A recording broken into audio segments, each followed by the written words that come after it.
Acosta withdrew the Obama Labor Department's guidance. He began a rulemaking process to clear up the patchwork of standards. In June of this year, the comment period closed for a new rule, which we hope will bring stability. And then a second way the administration has sought to create more certainty for employees and employers has been to raise the salary threshold for overtime pay in a reasonable way. In 2014, the Obama administration more than doubled that threshold. There was bipartisan opposition from Congress.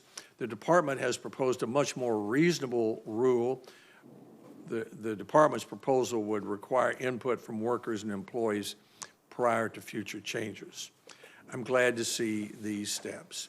As I mentioned earlier, the Senate confirmed John King as United States Secretary of Education about a month after President Obama said he wanted Mr. King to serve as secretary. In this case, it's been about 2 months since President Trump announced that he would nominate Mr. Scalia to be the next labor secretary, and the committee has had all of Mr. Scalia's paperwork and had an opportunity to meet with him for the past 3 weeks. The committee considered President Obama's cabinet nominees promptly and with respect, and I trust the committee will continue that with President Trump's nominees. It was embarrassing then, and it is now, for well-qualified Americans to be nominated by the President of the United States, any president, for an important position and then say to them, in effect, you are innocent until nominated, or drag things out for a long period of time. Mr. Scalia is supported by a number of trade organizations, and the committee's received letters of support from women he has mentored, from former Department of Labor career attorneys whom he worked with while he was solicitor, from an Hispanic immigrant whom he represented on a pro bono basis, from Cass Sunstein, who worked at the White House for President Obama, and from one of Senator Ted Kennedy's former senior counsels on the Judiciary Committee.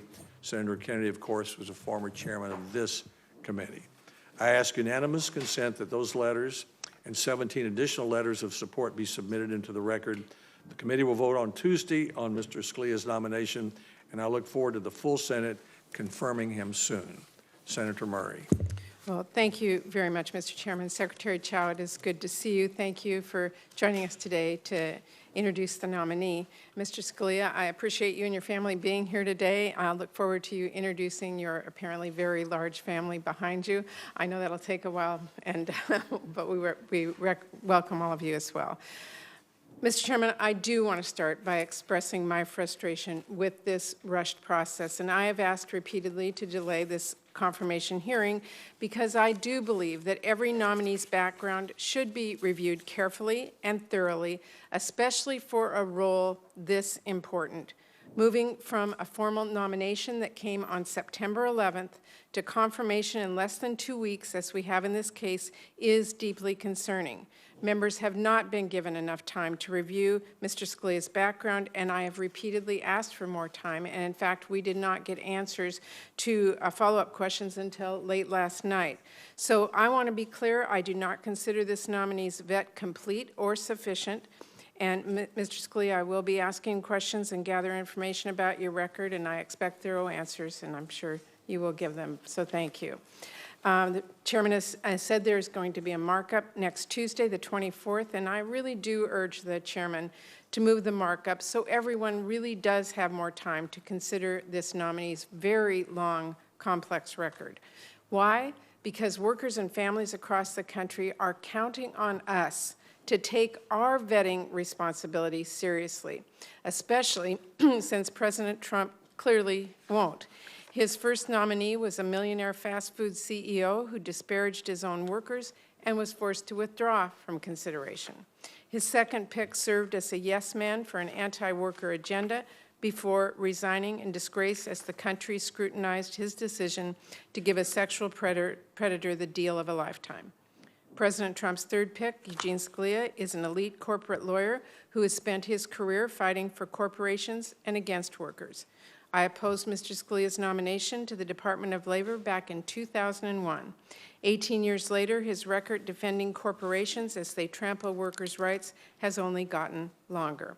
Meanwhile, the need for someone who will stand up for workers and families and stand up to President Trump on their behalf has only become more urgent.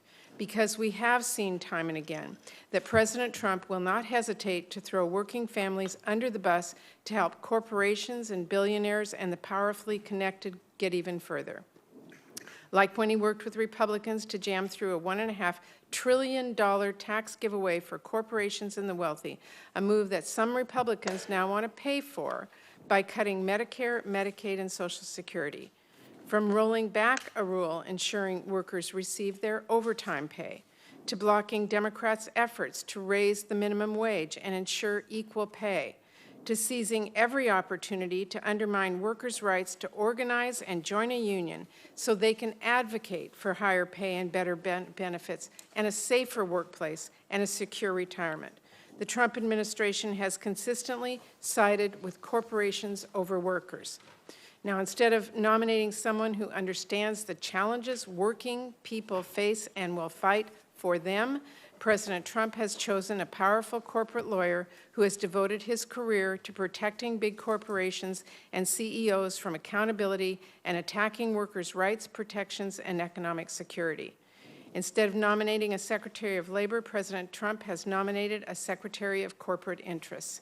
If there's one consistent pattern in Mr. Scalia's long career, it's hostility to the very workers he would be charged with protecting and the very laws he would be charged with enforcing if he were to be confirmed. Like when he threw billions of dollars of workers' retirement savings into jeopardy by suing to strike down the department's fiduciary rule. That is a common-sense rule that protected workers' retirement savings by simply requiring financial advisors to put their clients' interests ahead of their own.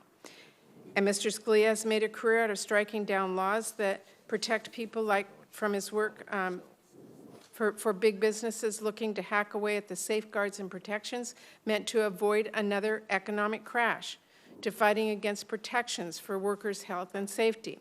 When the department was working on a rule requiring employers to make accommodations to help prevent and address one of the most commonplace workplace injuries, repetitive stress injuries, Mr. Scalia callously dismissed the health concerns of hundreds of thousands of workers as, quote, junk science, and crusaded on behalf of corporate clients to undermine and eventually overturn that rule. He hasn't just fought against rules to protect workers' safety, but also those to protect workers' wages from being stolen by employers.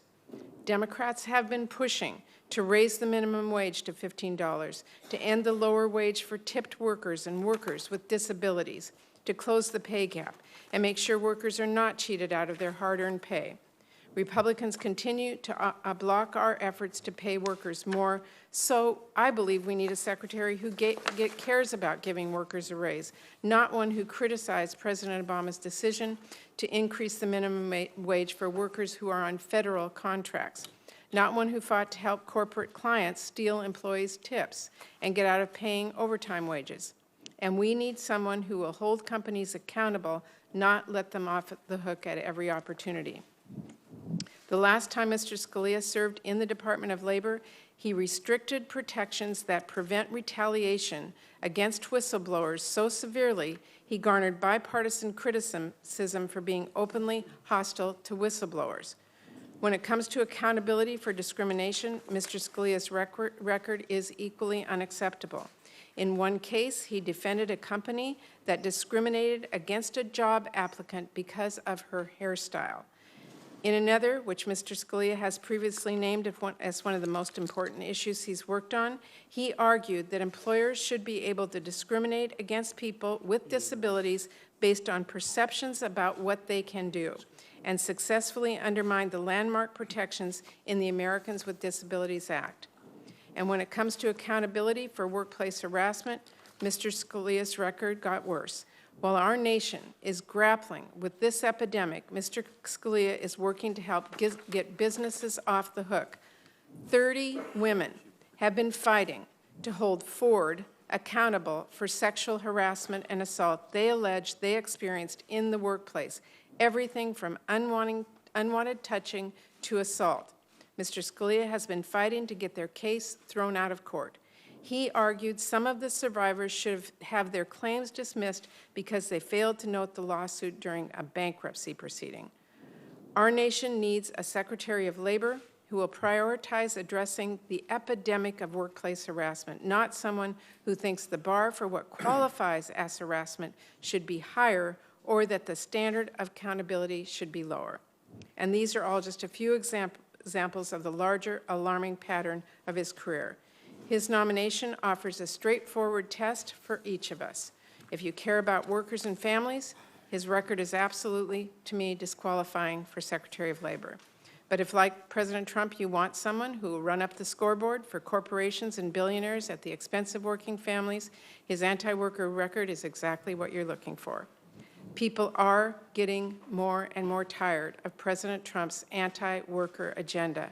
The last thing they want to see from this administration is one more person using their power to look out for those at the top.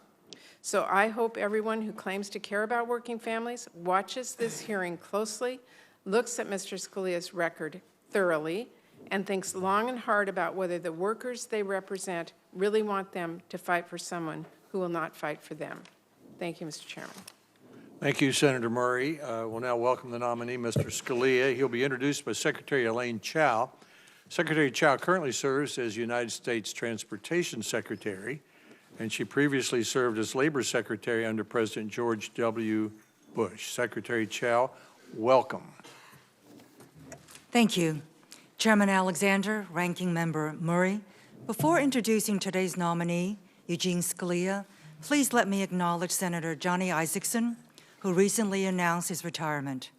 Senator Isakson's leadership, especially on the Pension Protection Act of 2006, has greatly benefited workers and our country, and you will be dearly missed. I'm pleased to be here today to introduce Eugene Scalia, whom I've known for decades as the President's nominee to be the 28th U.S. Secretary of Labor. I worked closely with Gene when I was Secretary of Labor and can attest to his keen intellect, respect for the rule of law, personal integrity, and commitment to protecting our nation's workers. Let me note that there is a quorum of the Scalia members here. Let me especially mention Maureen Scalia, who's a treasure friend for many years. She's been a strong guiding influence on her family. She's a proud New Englander who ensured that Gene read a long biography of Samuel Adams when he was just in grade school to emphasize the importance of dedication and character in public service. This is just one of the many ways that Gene's parents instilled within him a profound respect for public service, for the founding principles of our country, and for the importance of using one's talents to make a difference for others. These ideals and background are important to Gene's success as a respected counselor and advisor throughout his government service, and as a formidable attorney, caring educator, and dedicated volunteer during his many years in private practice. He has served 3 previous cabinet officers, including me, with distinction. In addition to lecturing at his alma mater, the University of Chicago School of Law, Gene has donated his time as a visiting professor at the University of the District of Columbia's David Clark School of Law to help develop and support the next generation of young leaders. He helped support a law camp for high school students organized by the National Hispanic Bar Foundation. And somehow, he found time to volunteer as a public member of the Administrative Conference of the United States. As a former solicitor at the U.S. Department of Labor, Gene knows very well the issues at the department. During his tenure, he did a stellar job of leading the department's attorneys, both career and non-career, and was widely respected for his fairness, his ability, and his integrity. In private practice, Gene volunteered his time to represent on pro bono basis many, many workers fighting unfair dismissal and discrimination in the workforce. When I was Secretary of Labor and he was solicitor, Gene played a critical role in the department's numerous enforcement actions, vindicating the rights of American workers under our nation's employment laws. He was a leader in our work to update 40-year-old overtime regulations to better protect our nation's workers while giving employers clear guidance on what the law required. Gene's work to protect overtime is why he gained the support of the 13,000-member-strong Sergeants Benevolent Association of New York, which was able to secure $20 million in unpaid overtime compensation for their members because of the overtime regulations that he helped to craft. Gene understands that the mission of the U.S. Department of Labor is to protect and promote our country's most valuable resource, the American workforce. He also recognizes that because of the needs and composition of the American workforce and how it's constantly changing, the department must always be forward-looking, responsive, and nimble. Gene is one of the nation's leading experts on labor and employment laws and the issues at the forefront of a rapidly evolving workplace and workforce. He understands what it takes to protect workers and the importance of strong, relevant job training programs to empower workers with the skills that they need to succeed in an increasingly competitive workplace. So I want to thank the committee for allowing me this time to introduce the President's nominee to be the next United States Secretary of Labor, Eugene Scalia. Thank you. Thank you, Secretary Chow. We know that you have a busy schedule, so when that schedule requires you to leave, you're excused, but we appreciate your coming. It's good to have you before the committee. Mr. Scalia, we now invite you to give your opening remarks, and if you would, and invite you also to introduce your family.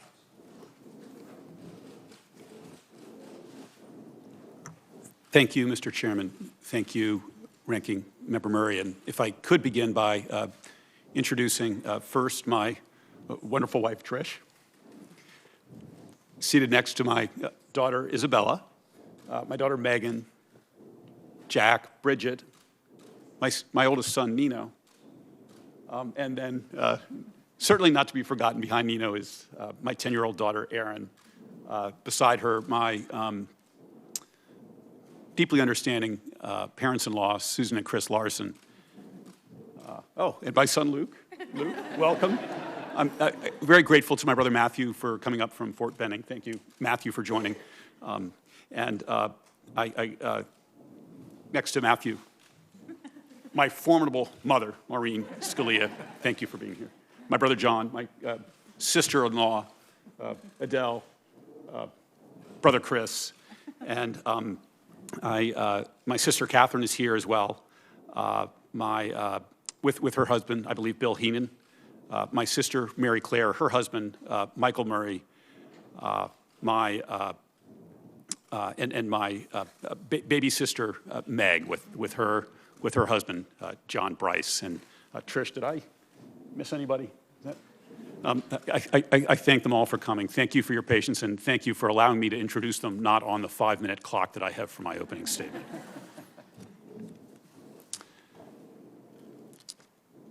Chairman Alexander and Ranking Member Murray, thank you for the opportunity to appear today before this committee. It's an honor to be here and an honor to have been nominated to serve as Secretary of Labor. I'm deeply grateful to the President for this nomination and for his trust and confidence. I thank Elaine for that introduction. Secretary Chow was an exceptional labor secretary.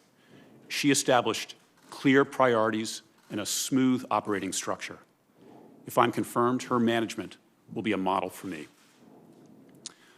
The Labor Department is a venerable agency with an important mission: enforcing the worker protections enacted by Congress, offering programs that help prepare Americans for a lifetime of productive work, while also helping supply the skilled workforce needed by our businesses, and providing support to workers who've fallen on hard times, whether through loss of work, loss of retirement benefits, or workplace injury or illness. This is work that I valued when I served previously as solicitor, the department's third-ranking official. Then as now, I was coming to the department from the private sector where I had advised and represented businesses regarding employment matters. But once at the department, I had new clients, new responsibilities, and above all, I had a public trust. I am proud of the actions I took before as solicitor to further the department's mission. That included helping to resolve a labor dispute at the West Coast ports that threatened to cripple the nation's economy. My goal was to act with favor neither toward the company nor toward the union, but to help them resolve the dispute. I focused our enforcement efforts on low-wage and immigrant workers, encouraged increased use of a powerful OSHA enforcement tool, and took, at that point, an unprecedented legal action to protect a whistleblower at a garment factory.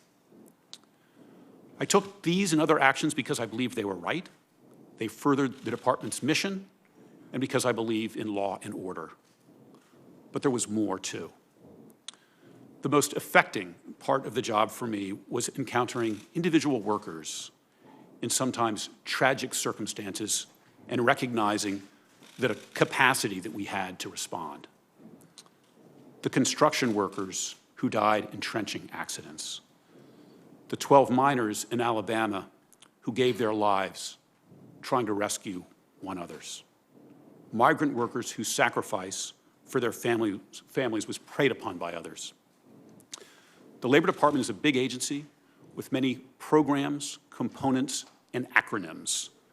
But if confirmed, I will aim to remain mindful every day of the individual men and women like those to whom our efforts ultimately are targeted. Back in the private sector, much of my work has been in the public eye, but there's been an important part of my job that went largely unseen. That included helping clients address workplace misconduct, including retaliation and harassment. I've advised clients to fire or take other serious action against executives and other managers who, in my judgment, had engaged in harassment or other misconduct.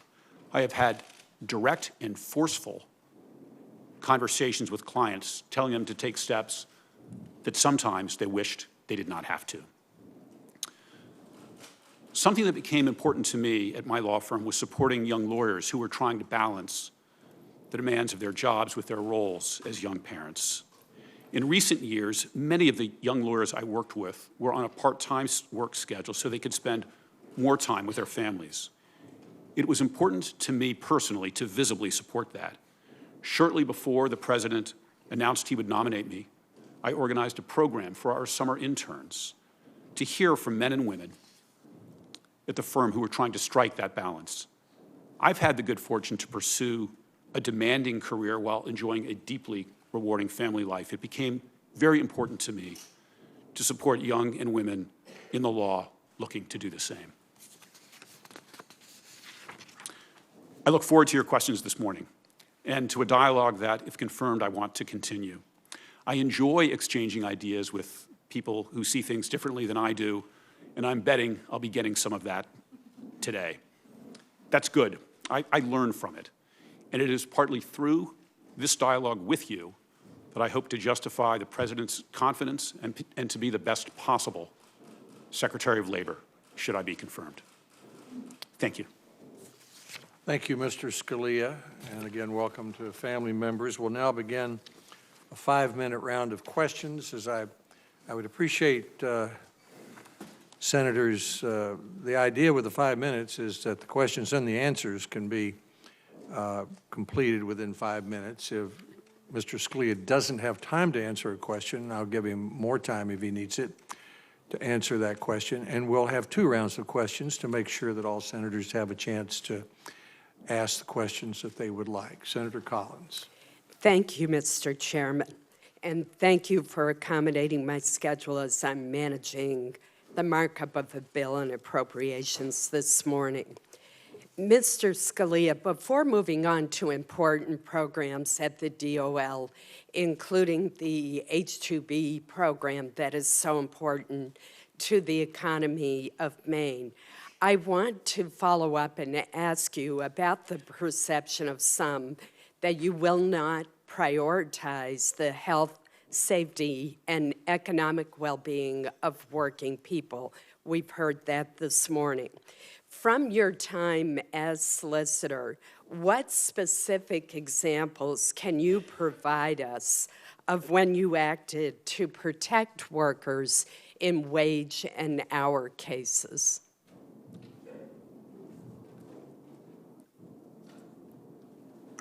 Senator Collins, thank you. Thank you for the question and for focusing on that central mission of the department. One of the first actions that I took as solicitor when I was at the Labor Department before, actually, the chairman referred to briefly in his opening remarks, there was a possible case, an investigation that had been at the department for about 2 years when I came into the solicitor position concerning what are called donning and doffing practices in the poultry industry, whether to pay employees for the time they spend putting on this sometimes cumbersome protective gear and then the time that they spend taking it off. The Clinton administration had overseen an investigation but had not been prepared to go forward with the case. And when I came into the solicitor's office, that case had been around for about 2 years.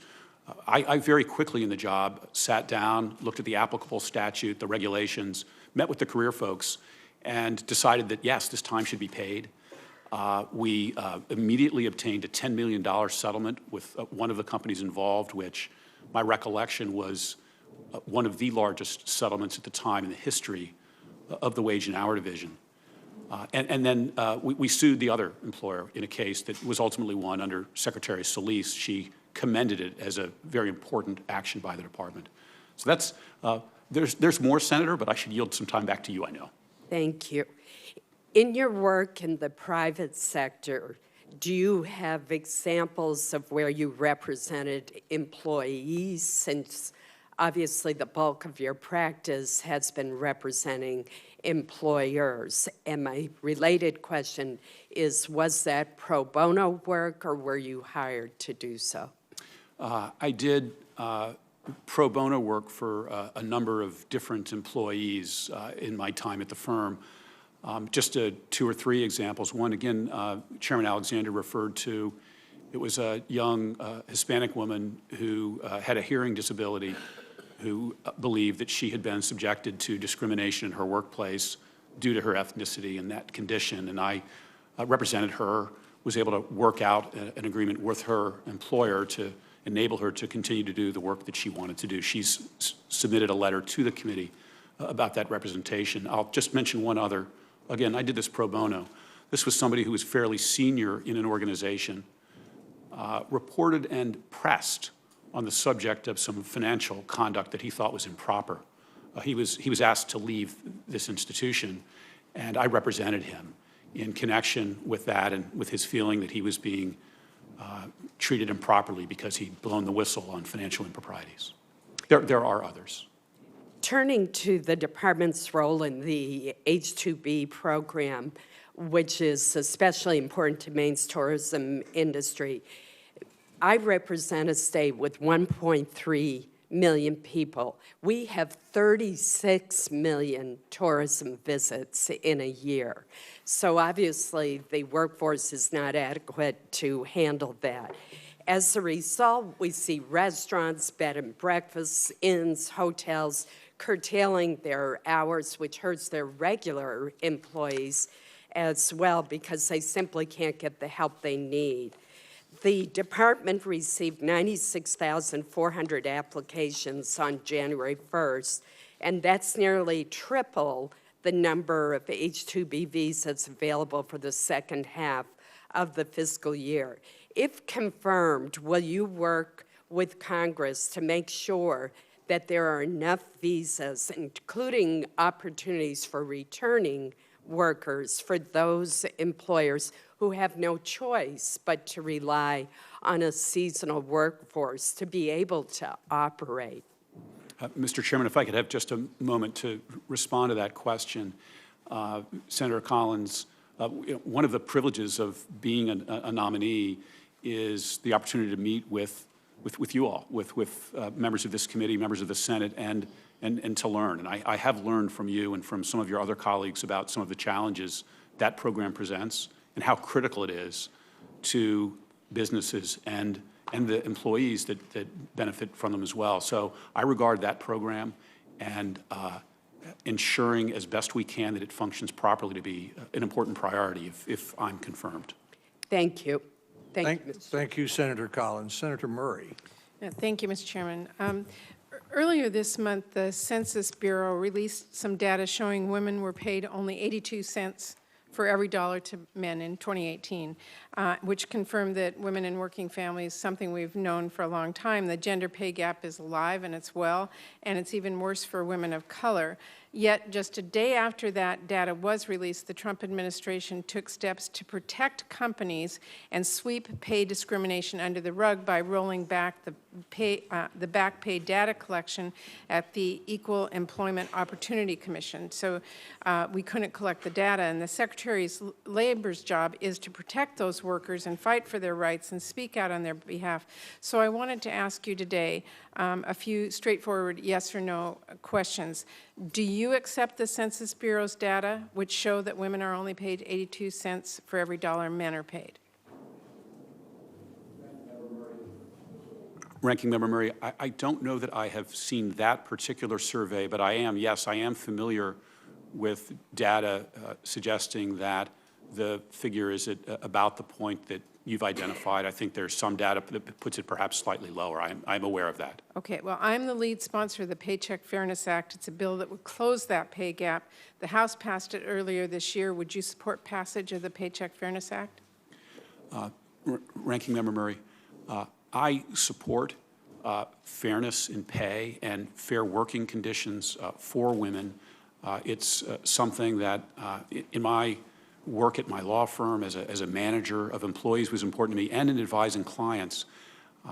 But you won't commit today to supporting that bill? I will commit to two things, Ranking Member Murray. I can commit to providing any resources the Senate might find helpful in deliberating that legislation. And if it becomes law, which is, of course, your decision, the Senate's decision, Congress's and the President's, if it becomes law, I certainly promise to vigorously enforce it. Okay, I just want everybody to know that if these historic trends continue, it's going to be 75 years before that gap gets any better. With just over 2.5 years in office, President Trump's administration has rolled out a range of policies that are designed to reduce workers' wages and protect corporations who are engaging in what we call wage theft. The Department of Labor instituted the so-called PAID program. It's a wage theft amnesty program that allows employers to audit themselves. The department proposed to rescind the Obama administration's overtime rule and replace it with a far weaker rule. The department proposed to weaken the Fair Labor Standards Act, joint employer standard, in order to allow corporations to shirk their responsibility. And of course, the House has threatened to veto the House-passed Raise the Wage Act, which would raise the wages of more than 30 million workers. Mr. Scalia, can you commit that if you are confirmed, you will end the PAID program, yes or no? Madam Ranking Member, I cannot commit that. I can commit to review it, but I would also like to underscore how the economy that we have in substantial part because of this President's policies is delivering virtually unprecedented benefits to American workers right now. I have very little time, so let me get through a couple of important questions, and I just want to know yes or no. Can you commit to placing the Trump administration's proposed overtime rule on hold and defending the Obama overtime rule in court, yes or no?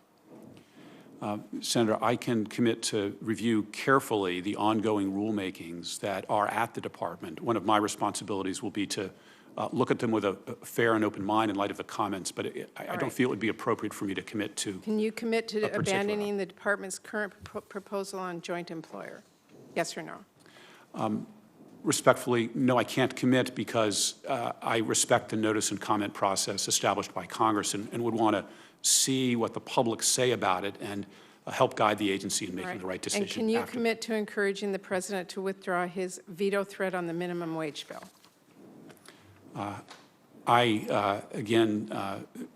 Ranking Member Murray, if I'm so fortunate as to be confirmed, That's an area in which I'd like to be able to provide support to the Congress and to the President, who ultimately themselves will have to make the decision what the proper wage is. We're then ready to work with you to implement it and to enforce it.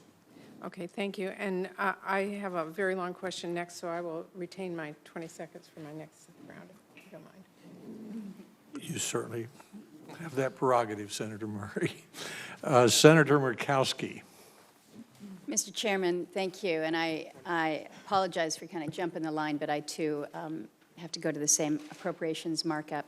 Mr. Scalia, welcome. Thank you for your willingness to step forward here. I understand that Senator Collins asked a question related to the H-2B visas. And as you and I have had discussions, this is a key and a critical issue in my state as we work to address the just dramatic seasonality that we have within our fisheries, the lack of available workers, and the need to find a permanent fix, not a Band-Aid fix that we have. We've kind of been struggling with. We've made a little bit of headway, but just, again, seeking your commitment that you will work with us as you work with other coastal states that have such significant interest in their seafood processing industry. Yes, Senator Murkowski, as I mentioned to Senator Collins, I learned from my meetings with you and others who spoke to me about this program and the challenges that it can present in particularly seasonal industries that sometimes are vital to a community, not just to the workers or a particular company, but a community. And if I am confirmed, I do genuinely look forward both to focusing on ways we can ensure that this program fulfills its mission, and also to communicating with you and continue to work with you to do our best to implement the program. We certainly look forward to that. We had 43 million salmon coming into Bristol Bay this season. We don't have 43 million people. We'll go into that later. I wanted to ask you a little bit more about the industry-recognized apprenticeship programs, the IRAPs, that Department of Labor is working on right now in developing standards, in addition to the registered apprenticeship model that's been in place for many years. I do know that the registered apprenticeships haven't been widely used in some states, and that some employers consider the process to become registered as pretty burdensome, time-consuming. And in our state, we've got many registered apprenticeships that are training employees in healthcare, advanced manufacturing, IT, aviation, maritime, as well as the construction trades. And we've heard from some of our unions up north that they are concerned that the IRAP training will not be as rigorous as the registered apprenticeships, and that some of the issues that they have raised with me are concerns about safety on the job site being compromised. They do support, and I think I've mentioned this to you, they support keeping the construction trades out of the IRAP framework. I have been concerned that some employers may see IRAPs as a way to create taxpayer-funded training programs that will fit their immediate needs, but perhaps will not provide the employees with the high quality, the portable skills that I think we recognize are needed and respected within the industry. So your thoughts a little bit more on the department's IRAP efforts, and whether or not you think that the construction trades should be included in that effort at all. Senator, thank you for raising it. It's an important subject, and happily, I think, one as to which there's consensus, even across the aisle on certain basics. I think that people interested in our workforce and people interested in education too recognize the value that apprenticeship programs can have for workers, that they can provide benefits that may not be available in traditional educational settings. And obviously they are valuable to Americans' business productivity. They can serve as one critical way of filling the skills gap. Senator, you're referring to an ongoing rulemaking at the Labor Department, which is seeking to expand apprenticeship opportunities. I think, again, there's consensus to an extent that more apprenticeships would be a good thing. I recognize that some are concerned that it might be approached in a way that undermines existing successful programs or that doesn't really provide the rigor needed to protect the interests of workers. I think those are important considerations that need careful attention as the Labor Department moves forward. And again, if I'm fortunate enough to be confirmed, I know that is one of the very important things that will be on my plate, and what the public has to say in that notice and comment process is going to be important to me in striking the right balance. Well, I appreciate that and look forward to working with you. I do have other questions, Mr. Chairman, but I'll submit them for the record, and I appreciate this. Thank you, Senator Murkowski. Thank you. Senator Casey. Thank you, Mr. Chairman. Mr. Scalia, good to have you here, and Thank you. good to see your family, and thanks for taking the time yesterday to sit and talk. We had a good conversation. I have to start, though, by saying I'm skeptical of your nomination based upon your record as a lawyer and even the work at the Department of Labor in that period of time you were there. When I compare that record with the mission of the department, I'm just reading from the department's website, the mission in summary form is to foster, promote, and develop the welfare of wage earners, job seekers, and retirees of the United States. That's number one. Number two, improve working conditions. Number three, advance opportunities for profitable employment. Number four, assure work-related benefits and rights. So I have real concerns. Let me start with a reference from your opening statement. One group of Americans you referenced were coal miners. I think you referenced Alabama miners. I come from a state that has a long coal mining tradition. At this point, we've got real concerns about what used to be called in the old days miners' asthma, pneumoconiosis, black lung.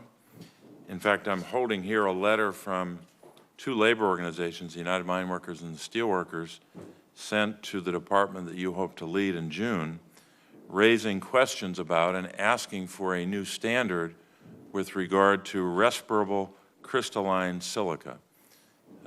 This request is made in the context of, as they say in the letter in paragraph 2, quote, 1 in 5 miners with 25 years or more of experience are suffering from black lung. In many of these miners, the disease has advanced to the PMF stage, progressive massive fibrosis, the worst stage of black lung caused by the inhalation of coal and silica dust, unquote. So I guess the basic question I have for you is, and this is referenced also in the letter where both the head of the mine workers, Mr. Roberts, and the head of the steel workers says MSHA, meaning the part of labor that does the regulation, should consider the OSHA silica rule and then promulgate a new rule that is as, if not more, protective of miners. Currently, our nation provides less protection from silica to miners than to any other group of workers. Do you agree with that statement? Senator Casey, I enjoyed our meeting yesterday, too, and appreciated your taking the time. I also genuinely share your interest in the Mine Safety and Health Administration. I mentioned it in my opening because the importance of the Labor Department to conditions in that industry is, I think in some ways, especially great. There, to my knowledge, is not another single industry that has an agency within the department dedicated to it.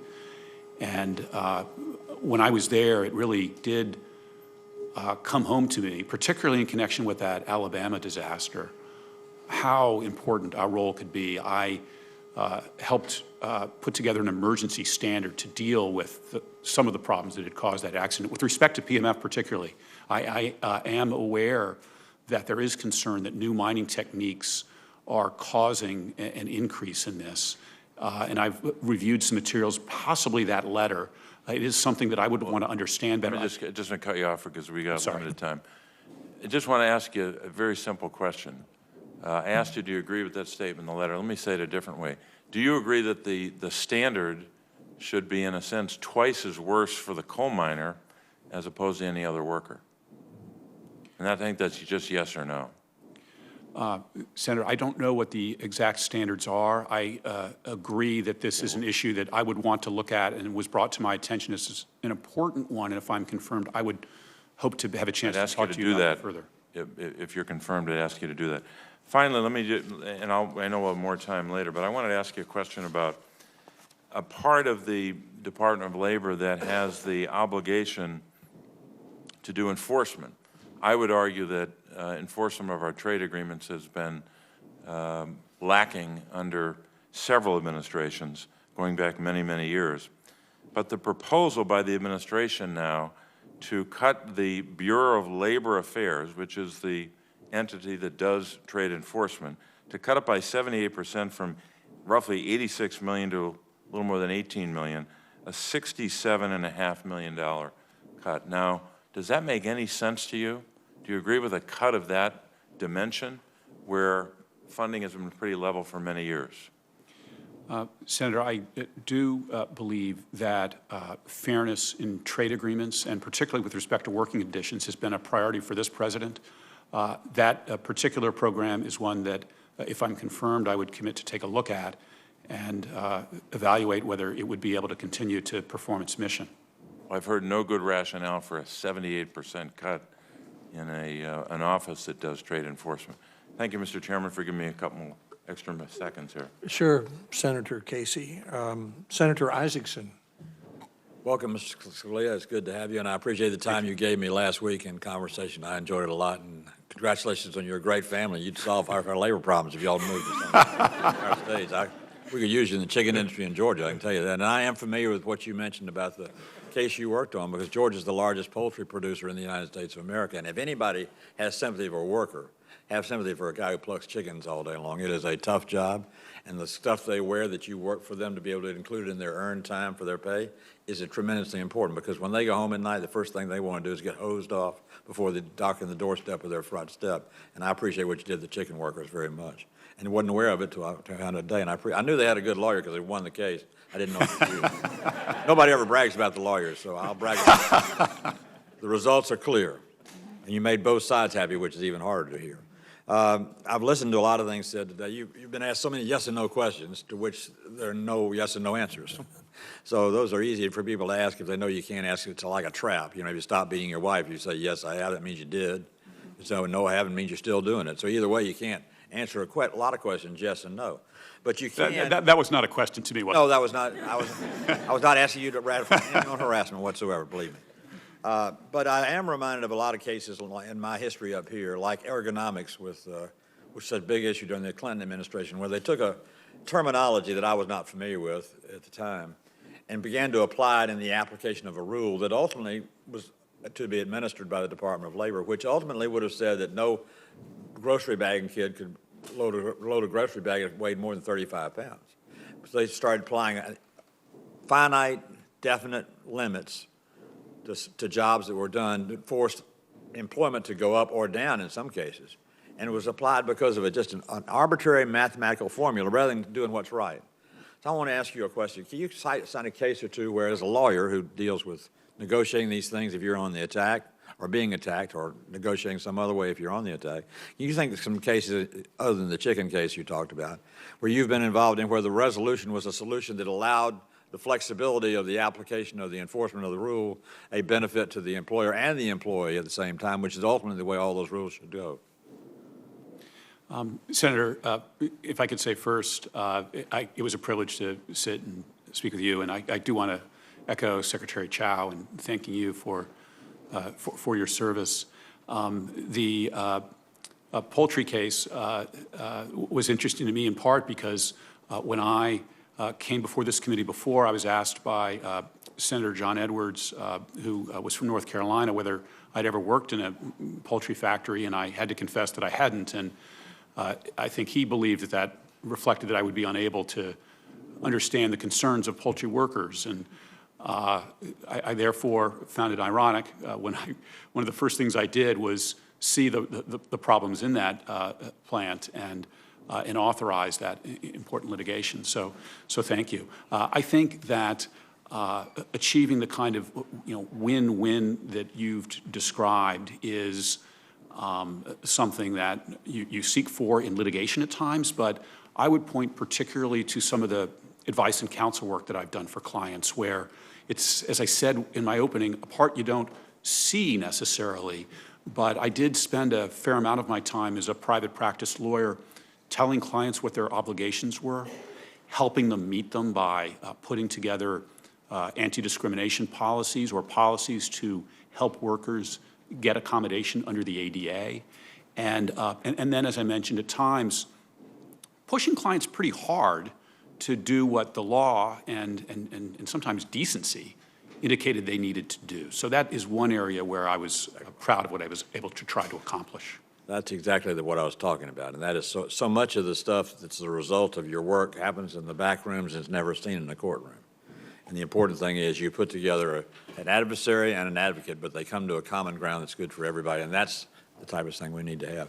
I want to take, I've got just 40 seconds. I'll take one more question if I can. And I want to thank you're reminding me to thank Secretary Chow and the kind remarks she had to me about the Pension Protection Act. I'm getting ready to enjoy a pension one of these days.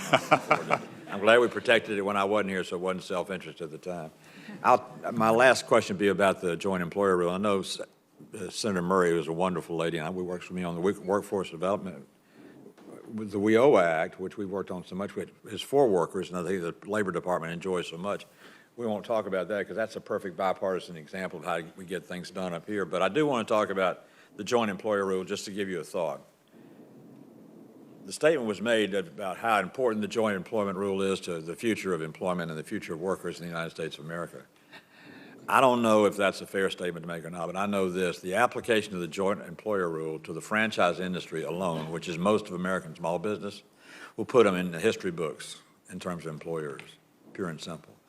And it's because the application of that, as fair as it may sound, is absolutely impossible for somebody to make a living and run a business and support their workers to do. So I hope when joint employer is finally ruled on, we won't look at it as an absolute yes or no solution to a problem, which is the workers' rights, but instead understand that there are millions and millions and millions of Americans who are employed today by franchise operators and others who would not be employed if joint employer were the rule of the United States of America.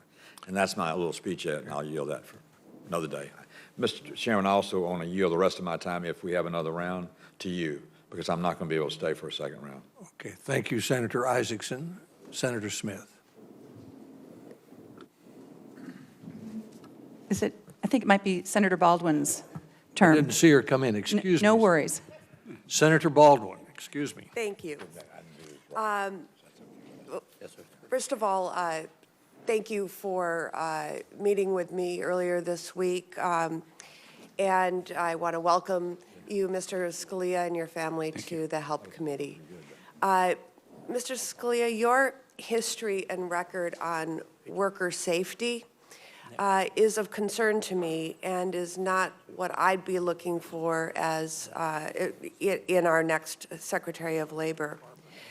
Specifically on behalf of United Parcel Service, UPS, you opposed rules that would have required employers to pay for protective equipment for workers that they needed to stay safe on the job.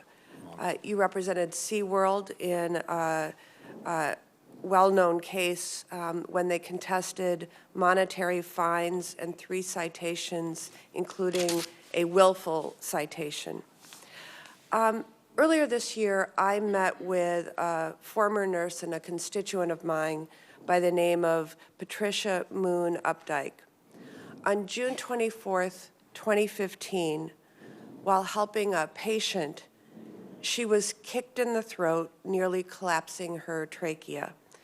The assault led to multiple surgeries to save her life, and it sadly resulted in the loss of her ability to work as a nurse, which was her dream job since she was 9 years old.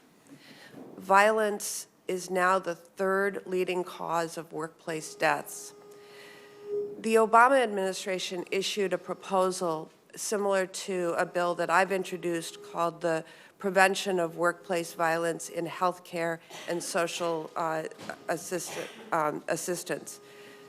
that would protect healthcare and social services workers, like Patricia, my constituent, protect them from violent attacks.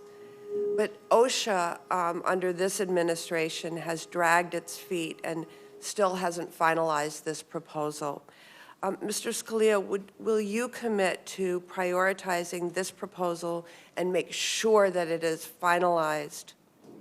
Yes or no? First, Senator, if I could say I did genuinely enjoy our meeting, and I appreciated your time. Did you say generally or genuinely? I said genuinely and in full.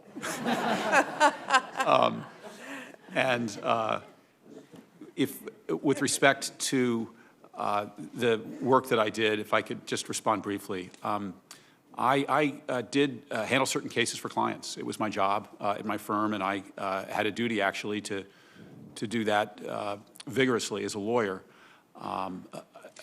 When I was at the Labor Department before, I was ever mindful that I had a new set of responsibilities and even a higher set of responsibilities. The most important thing to me as a practitioner has been fidelity to my obligations and to the law. And there was a letter submitted by about 13 Yes. career folks that I worked with at the Labor Department about how I discharged those responsibilities when I was there. Workplace violence happens. There are times when the employer is on notice and should be taking steps. I think there is a role for OSHA in that context. There is a balance to be struck, obviously, for those instances when it's just purely personally motivated, and one wouldn't expect to hold the employer responsible. But I have been briefed on this issue. I know it is important to you. And if I'm confirmed, I would like to look at it more closely, and I would genuinely like to speak to you about it further. I appreciate that. And I would note in terms of Patricia's case that she was providing medical care to a youth at a juvenile detention facility. And this is the type of context where we see social workers and nurses. And I think it's, I hate to see the agency dragging its feet on implementation of something that is so vital.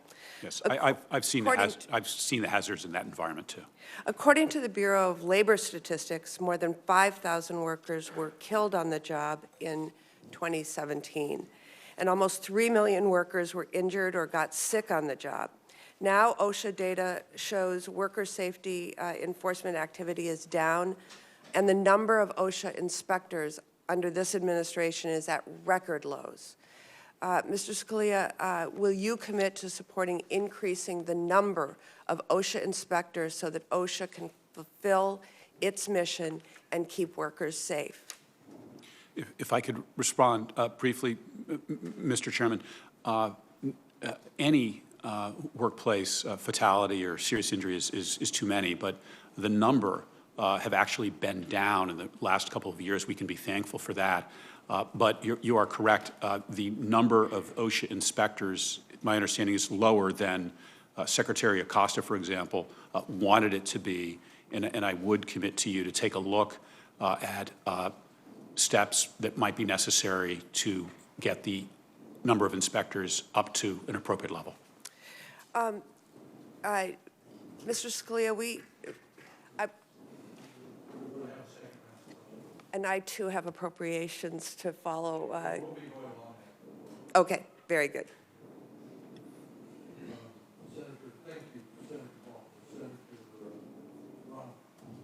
Thank you, Mr. Chairman. Mr. Scalia, it's good to see you and enjoyed our conversation together. Our young people are told that they need to go to college in order to get a good job. And in many cases, we find young people getting a college degree and then not finding a good job that actually requires a college degree. Actually, almost about a third of our college graduates are working in jobs that don't require a college degree. We as a nation, I think, have not been terribly effective in encouraging people in alternative career paths that have greater economic potential for them and more rewarding opportunities for them. Some discussion of providing free college to everybody would just exacerbate the problem. I wonder, is there something that you think is important to be done in your administration to help educate people and encourage paths other than just four-year college, paths that may yield greater economic prosperity and opportunity? Senator, I enjoyed our meeting as well and appreciate the importance of that very question. I was an English major in college. I thought for a while that that was a background everybody should enjoy. But the truth is... I suffer the same problem, yes. The truth is that it doesn't always best equip one for the American workforce, and there are other ways that can be invaluable to people entering the workforce and to filling the skills gap that we have in our economy. This president has convened an interagency group that has included the Department of Labor as well as the Department of Education to look, among other things, at apprenticeships as an alternative way of educating people, but educating them in a way that is more directly targeted toward ensuring they have skills and talents that will be useful for them for a lifetime of productive work. So I think those programs are one valuable way. I think the attention brought to the issue by commissions such as the President's are another. Thank you. I presume you are fully committed to putting the interests of American workers first, and consistent with Yes. that, where our American interests and the interests of our farmers and ranchers are also involved, that you'll commit, I'd hope that you'd commit to endeavor to see if we can't make our H-2A visa program more efficient and streamlined for the benefit of our ranchers and farmers. I'm not asking for a specific recommendation, but just that you would look at this and see if we can't make it a program that fully protects the interests of American workers first, at the same time provides for the interests of our farmers and ranchers. Senator, the Labor Department programs that supply extra workers to businesses that, for example, have particularly high seasonal demands or for other reasons are unable to attract American workers to their positions are a central role of the department. It is genuinely an area where I think there's something for everybody to be pleased with. It's an opportunity for workers. It's an opportunity for companies to bring in workers who might not otherwise be available. It is important that in supervising that sort of interface, that intersection between worker and company, that the Labor Department be user-friendly. That's something that doesn't always come easy for the government. I've heard from you and others about ways we might fall short, and if I'm confirmed, that's high on my list of areas that, because of its importance really to everybody, I want to look at closely and see if there's more we can do. Thank you. You have been characterized as being anti-union by some, and that's also a malady I share, and the accusation, not the reality. I fully believe that unions play an important role in our society, have helped provide greater safety for our workers, greater employment opportunities, higher wages, and believe that unions play a very important role going forward. What are your thoughts about the role of American labor and American labor unions? Our labor laws, of course, were written, signed by Dwight Eisenhower. So it's been a long time since we had legislation in this regard. What are your thoughts about the role of labor? And you have 21 seconds. It's an important role that I've praised in a number of contexts. I've talked in articles about how labor unions can be among the most effective advocates you will see for workplace safety and health. I've written about that. I've seen it in a number of contexts. And I've seen unions work effectively also to address discrimination in the workplace in work that I've done, and I've praised them for that. I've said as well that it's fundamental to our system that workers have the ability to decide whether to form a union. And I've written that there are some workplaces where the best thing you could have for achieving the best terms and conditions of employment will be a labor union. Okay. They play an important role. Thank you, Senator Romney. Thank you. Mr. Chairman, if I'm unable to be here for the second round, I'd yield my 5 minutes of time to you, sir. Thank you very much. Thank you, Senator Romney. And Senator Smith. Thank you, Mr. Chair and Ranking Member Murray, and thank you very much, Mr. Scalia, for being here, and thanks for your willingness to serve our country. I appreciated also the chance to visit with you when you came to my office, and we touched briefly on the issue of pensions, and I'd like to follow up on that. Last year, right after I was sworn into the Senate, one of the first visits I made was to Duluth, Minnesota, to talk with a group of participants in the Central States Pension Fund. It's a multi-employer pension fund. And as you know, that pension fund and more than 100 others are projected to collapse in the next 2 decades, leaving at least 22,000 Minnesotans and maybe as many as 1 million people across the country without their retirement savings. And folks are scared. I'll never forget the conversation I had with a woman named Vicki who was talking to me about what was going to happen, and she said, "Tina, I don't have a plan B. My plan B is living under a bridge." And it really helped me to understand how important this is. And also, I came to understand how this issue affects businesses as well, because they've paid in. Businesses face millions in costs if these pensions plans fail. One business owner told me that his business, which he has spent 30 years building, is effectively worthless because of this pension issue.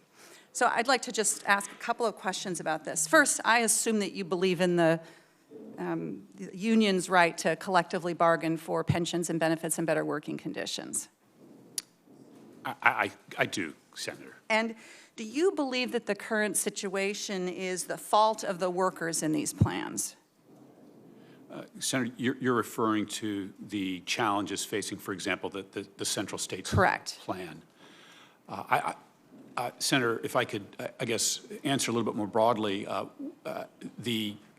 when we think of the Labor Department, we often think, or I think many people do, of the role in the workplace right now when the person is in the plant, safety conditions, wage conditions, very important. But pensions are another very central part of what the Labor Department does. Right. And when I was at the Labor Department, we had to deal with the collapse of Enron and the impact that that had on the retirees or people who were planning on their retirement. And it was financially a monumental catastrophe, but that broke down into, I think, tens of thousands of individual men and women who were severely affected by that unexpected loss. And Through no fault of their own. no fault of their own. Right. It's a weighty responsibility. And then with respect to the Central States particularly, I know, as I said in our meeting, which, again, I enjoyed too. Generally. Genuinely and in full. That's an historic, important plan. I can't claim that I know all of the things that have led to the problems it faces now, but it's no solution to blame it now on the workers. Right. Would Would you agree, nor the businesses who paid in as well? And both parties did what they were supposed to do, which is to save. I think there's been a confluence of factors, Senator, that has led to the problems, and I'm not steeped enough to know exactly what they are, but I do agree with you that something does need to be done. I think there's bipartisan recognition of that, and if I am fortunate enough to be confirmed, it's something that I would want to work with people on, because I think everybody recognizes the need to negotiate out some legislative solution. And that gets to my follow-up on this. And I want to just thank Chair Alexander, who served with me on the Select Committee on Pensions last year. And though we weren't able to come to a resolution, I think that we did achieve some good education there. So, I support the Butch-Lewis Act, which would provide a long-term, low-interest loan to these troubled pension plans. And I think that Congress does need to act urgently, so I think maybe you and I would be in agreement on that. Even the Chamber of Commerce says that this is an urgent issue. So would you agree that we need to take urgent action on this? Senator, I would agree that we do need to take action, that it needs to be a priority both for the workers that are affected and also for the solvency of the PBGC. That's the Which is the other issue, right? Right. That's the agency that the Secretary of Labor has responsibility for, in part, that insures pension plans and would face a serious, very serious shortfall if we can't find a solution here. And would you agree that we ought to enact a program of long-term, low-interest loans to help the troubled pensions, as the Chamber of Commerce has recommended. Well, just because the Chamber of Commerce says it doesn't mean I believe it's right, Senator. I would be interested in looking at the different approaches to be taken and finding one that helps workers and also helps taxpayers in the PBGC. Well, as you and I discussed when we met together, this is a very important issue. It's an urgent issue, and I appreciate your comments. Thank you. Thank you, Senator Smith. Senator Cassidy. Hey, Mr. Scalia, nice to see you. Yeah. One of my, I don't read many economists, but there's one, Bastiat from France, who he has a nice quote about unintended consequences. He says the difference between a bad economist and a good economist is the bad economist merely looks at the primary effect, if you will, whereas the good economist looks at secondary. Earlier it came up raising the minimum wage to $15 an hour. I say all this as a prelude to my question. And I'm struck because there's the Foundation for Economic Education polled a bunch of economists, 35% of whom were Democrats, 12 Republican, the rest independent. It seems like Republicans are underrepresented among economists. But 74% of them thought that raising the minimum wage to $15 an hour was a bad idea. The article quotes Paul Krugman.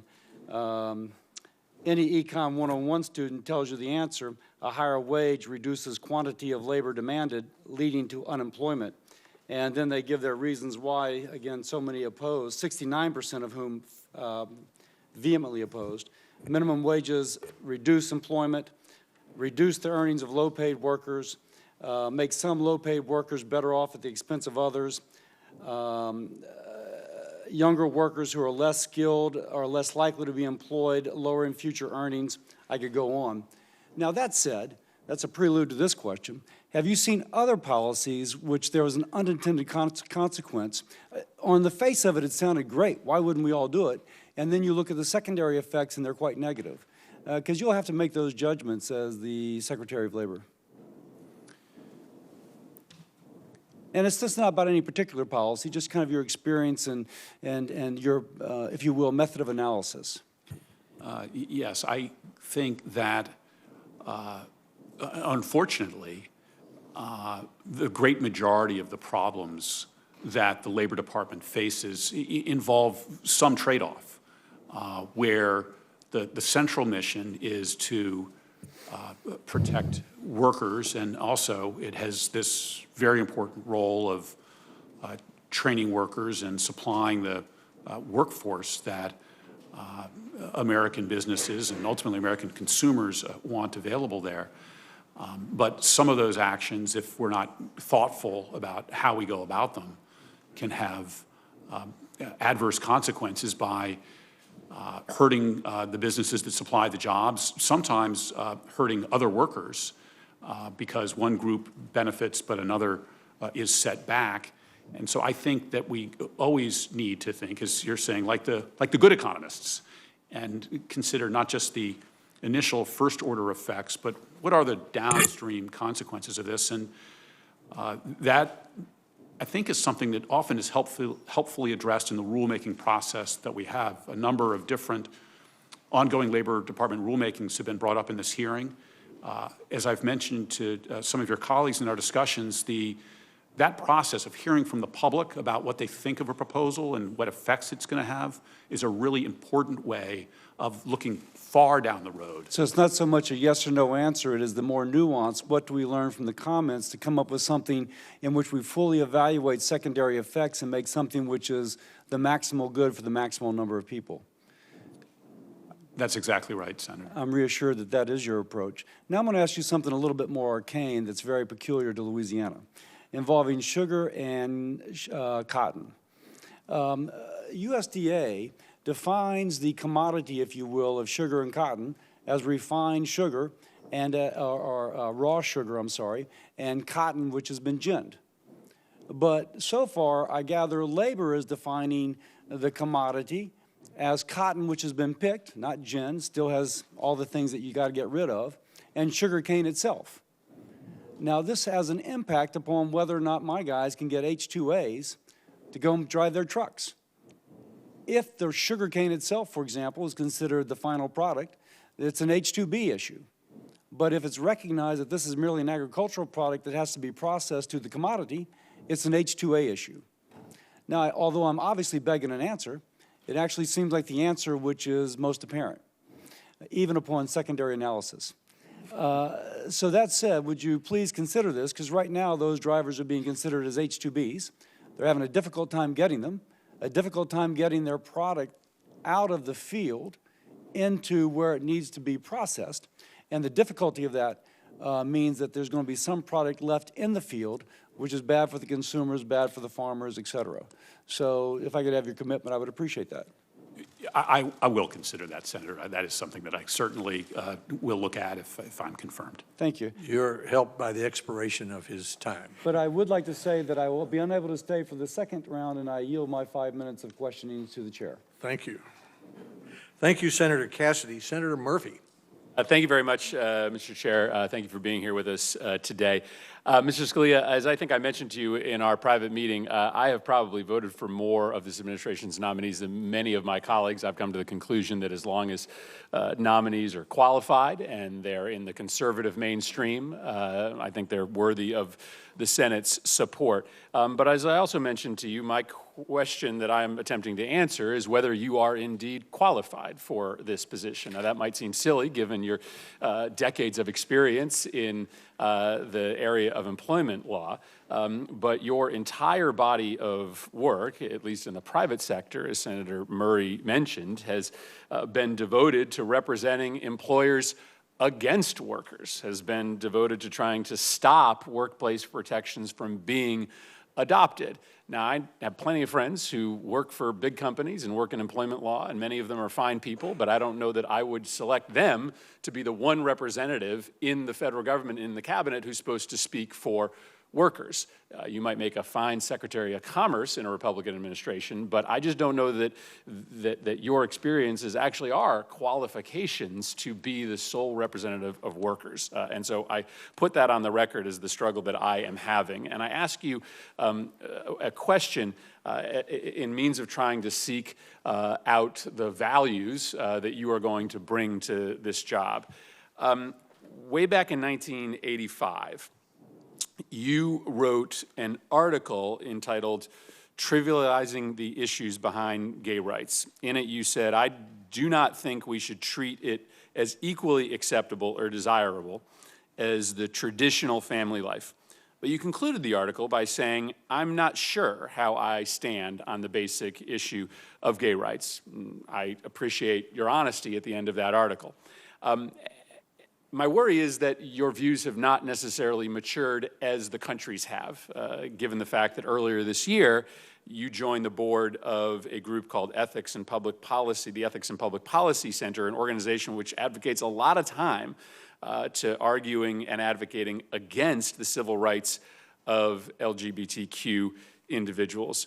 So let me just ask you to answer the question that you posed at the end of your article. Have your views changed since 1985 on the issue of rights for individuals in that community? And I'm not asking whether you'll follow the law, because I'm sure you will, but it's a question of the priorities you're going to have in this position. Have your views changed since you wrote that article?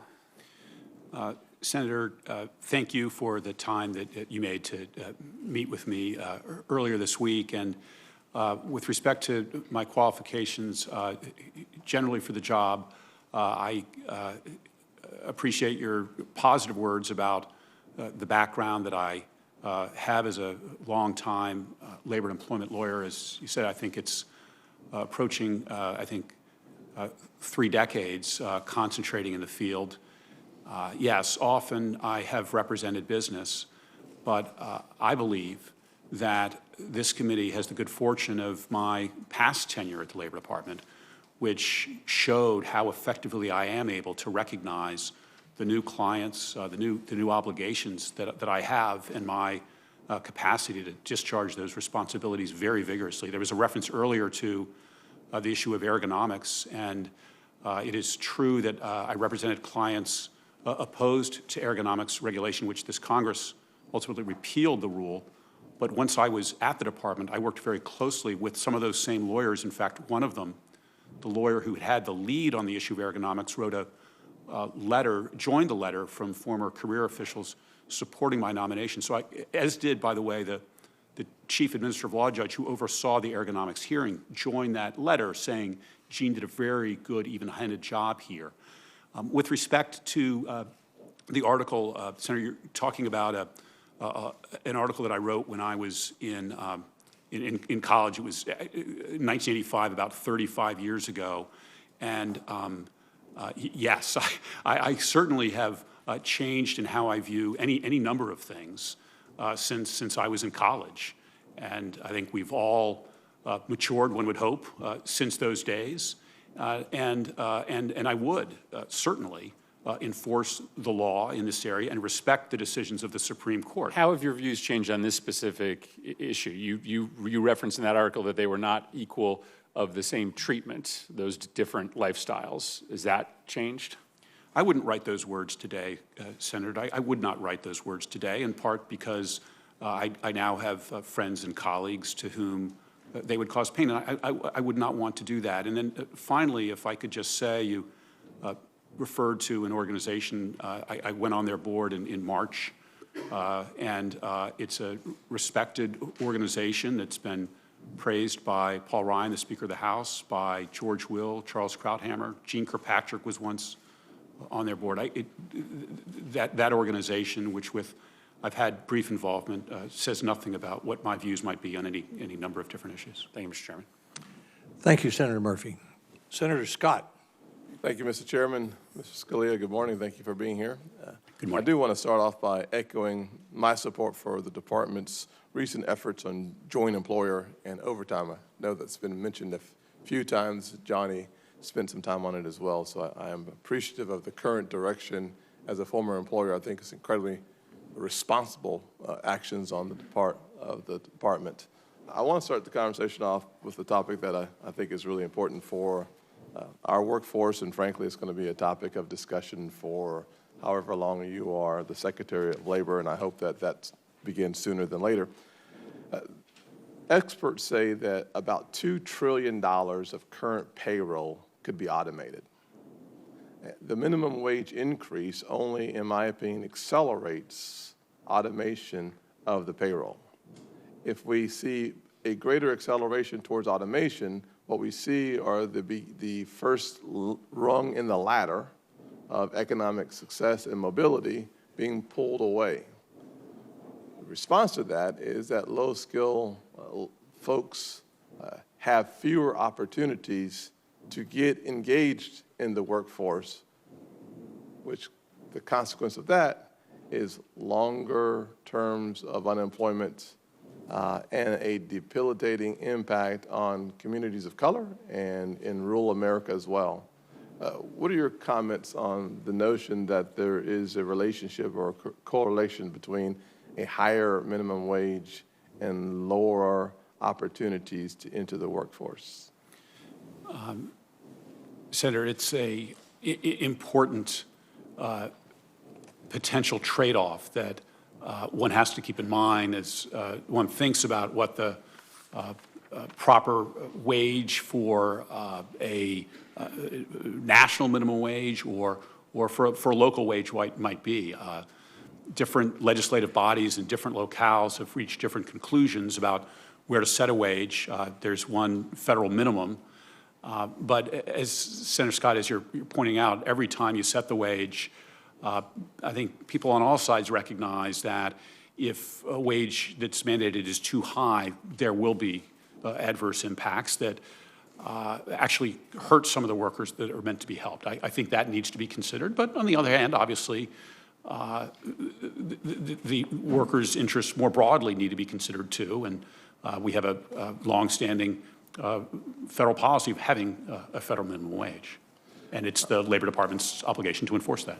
I would note that in New York City, when they increased the minimum wage to $15 an hour, that from January 2018 to January 2019, there was a loss of about 6,500 jobs in restaurants, which was the largest reduction since the 2001 recession. So the impact, I think, can be measured in the loss of jobs. And as a kid who grew up in some of the impoverished areas of South Carolina, my first job was, the minimum wage was $3.35. At that time, you could pay folks $2.85 or 50 cents less than the minimum wage in order to encourage more employment opportunities for kids. I'm not advocating that position, but I do think it's really important for us to recognize the powerful impact that minimum wage increases will have on those folks looking for employment, and frankly, fewer than 3% of the current workforce makes the minimum wage. On apprenticeship programs, which I think are incredibly important, I think Germany is a great model for apprenticeships. I'm looking forward to the day that America is the model for apprenticeships around the world. In South Carolina, we have tackled the challenge of apprenticeships in a very powerful way.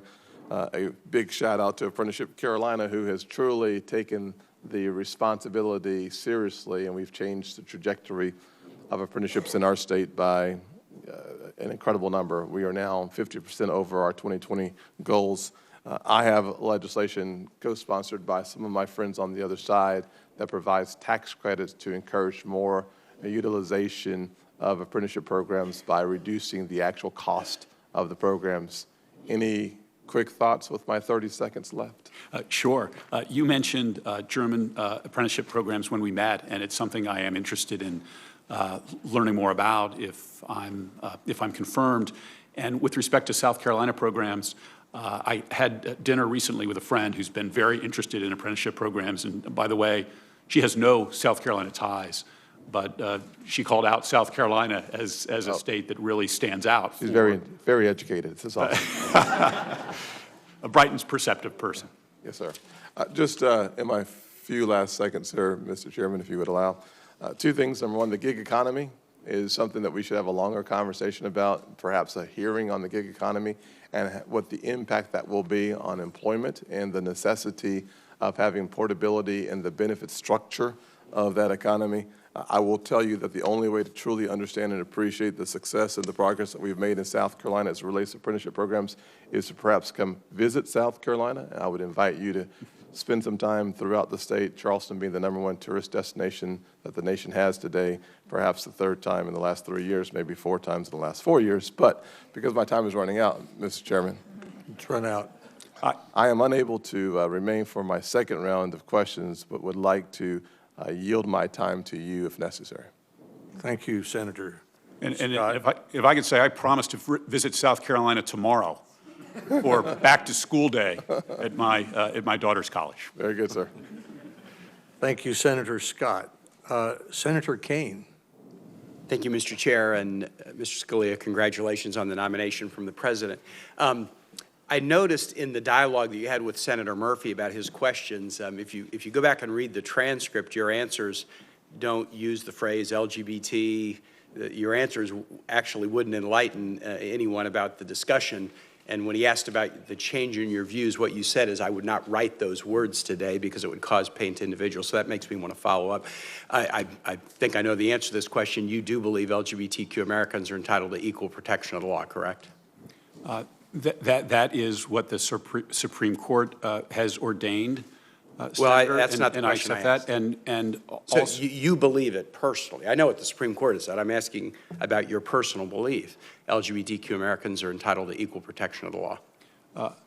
I do, and Let me ask in you. the article, if I could finish, in the article, again, it was from college, 1985, 35 years ago. But I'm not asking about the article. I'm asking about your beliefs today. And let me just follow up and say this. Do you believe it is wrong for an employer to terminate someone based upon their sexual orientation or gender identity? I do believe it's wrong. I think that most of my clients had policies against that. Certainly my firm did. And it's something that would not have been tolerated by me or my firm or most of my clients. And thank you for that answer. Yes. That's important.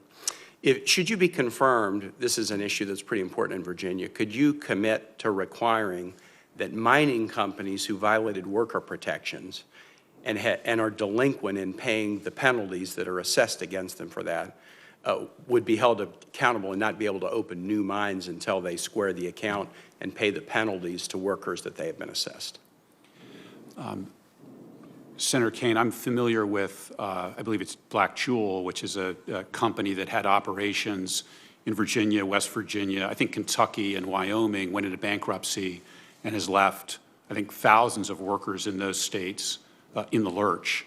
That's a serious problem. The Labor Department has an authority called the Hot Goods Authority that enables it to seize goods, product of companies that have defaulted on their wage obligations.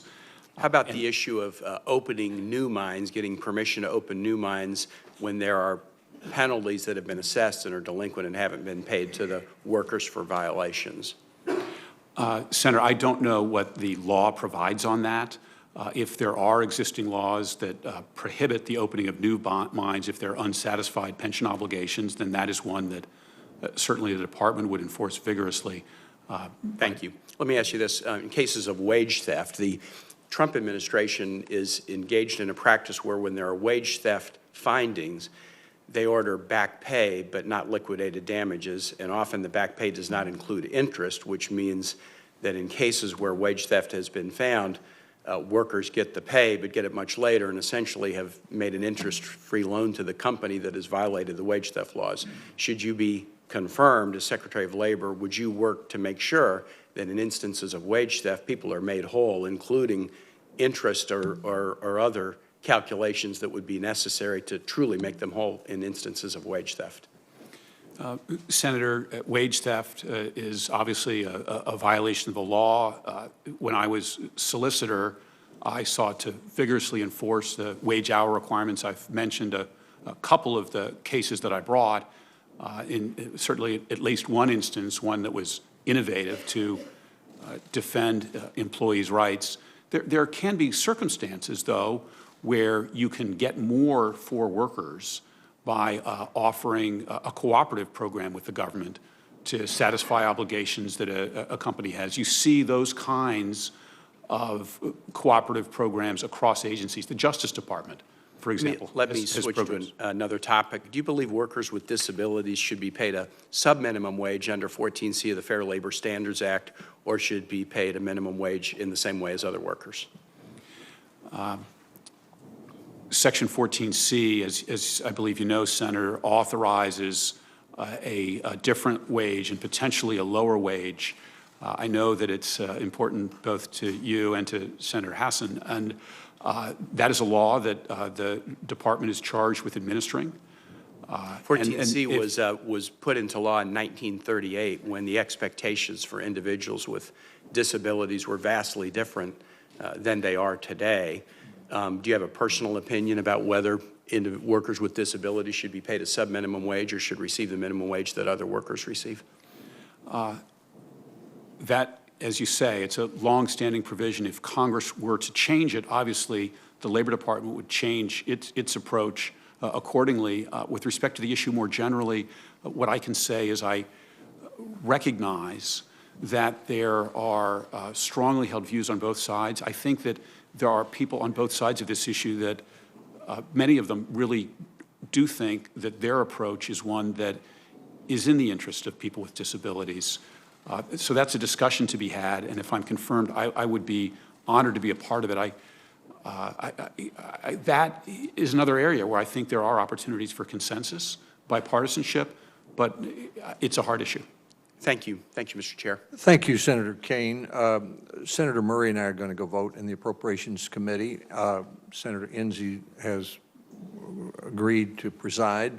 We'll be back shortly, and I will stay for a second round of questions until senators have a chance to ask the questions that they would like to of Mr. Scalia. Senator Enzi.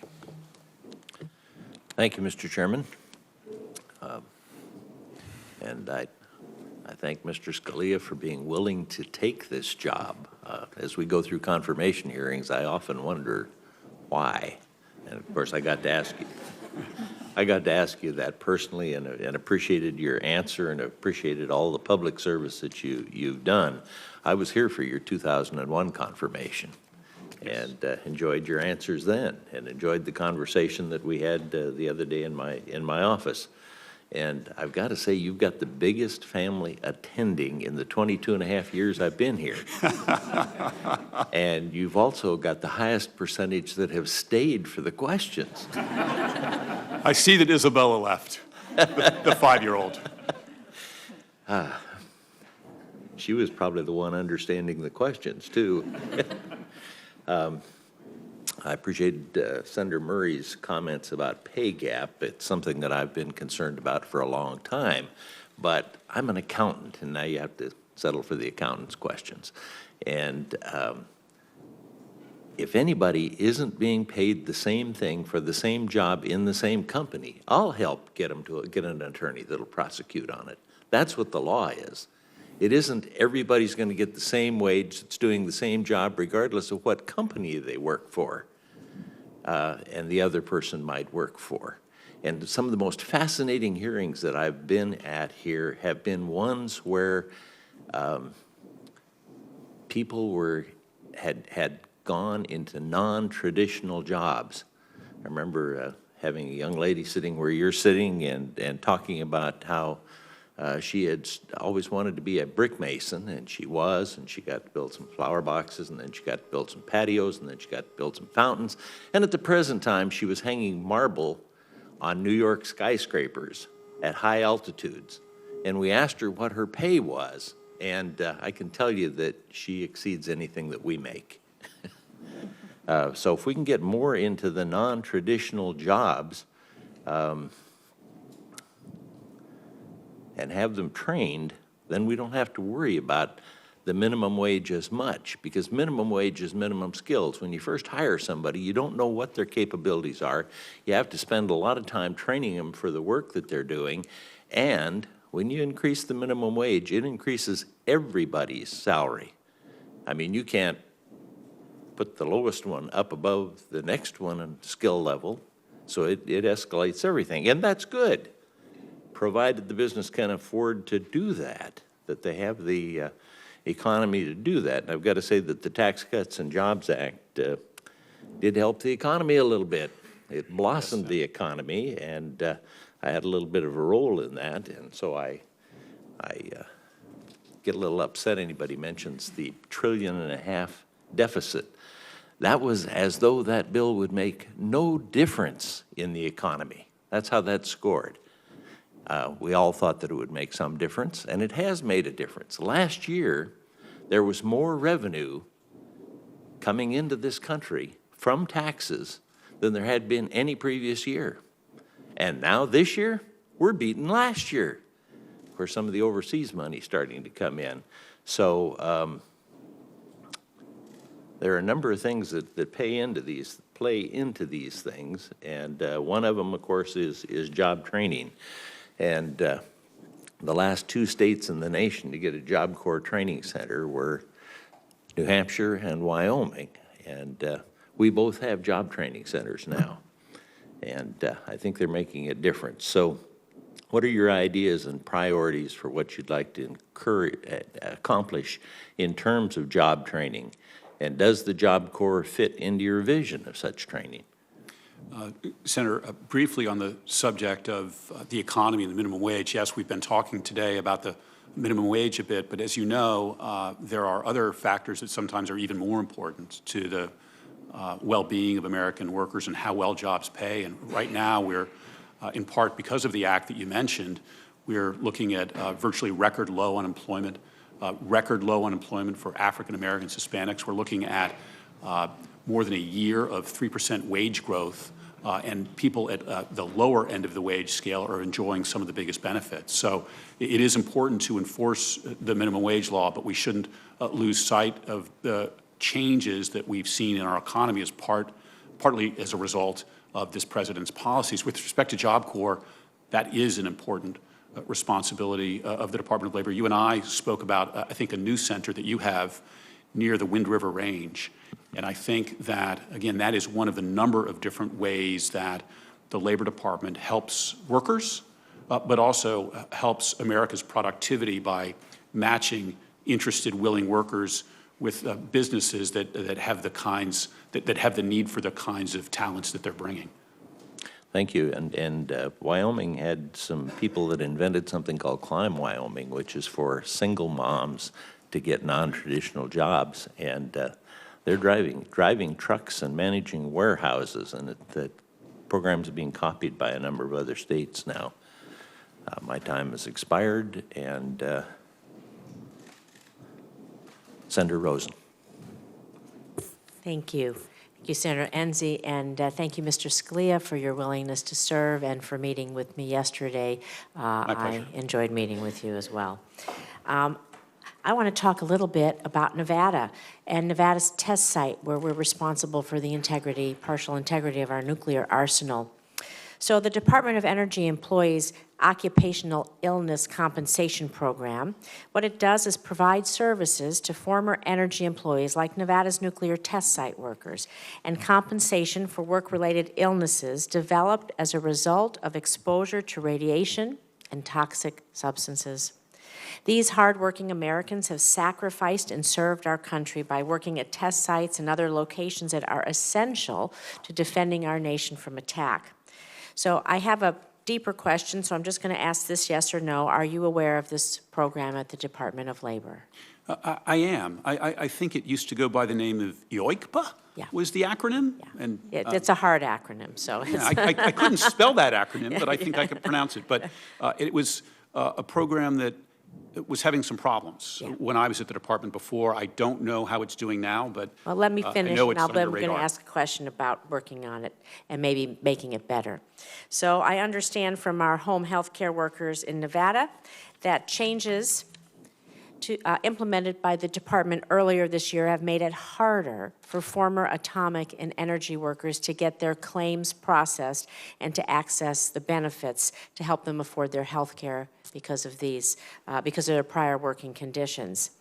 So what I really want to do is ask you if you'll commit to looking at this program, working to streamline the claims, the approval process, and specifically implementing electronic claims so that energy workers, many of them who are so sick, they're aging, they have chronic pain, they really need to get the care that they need.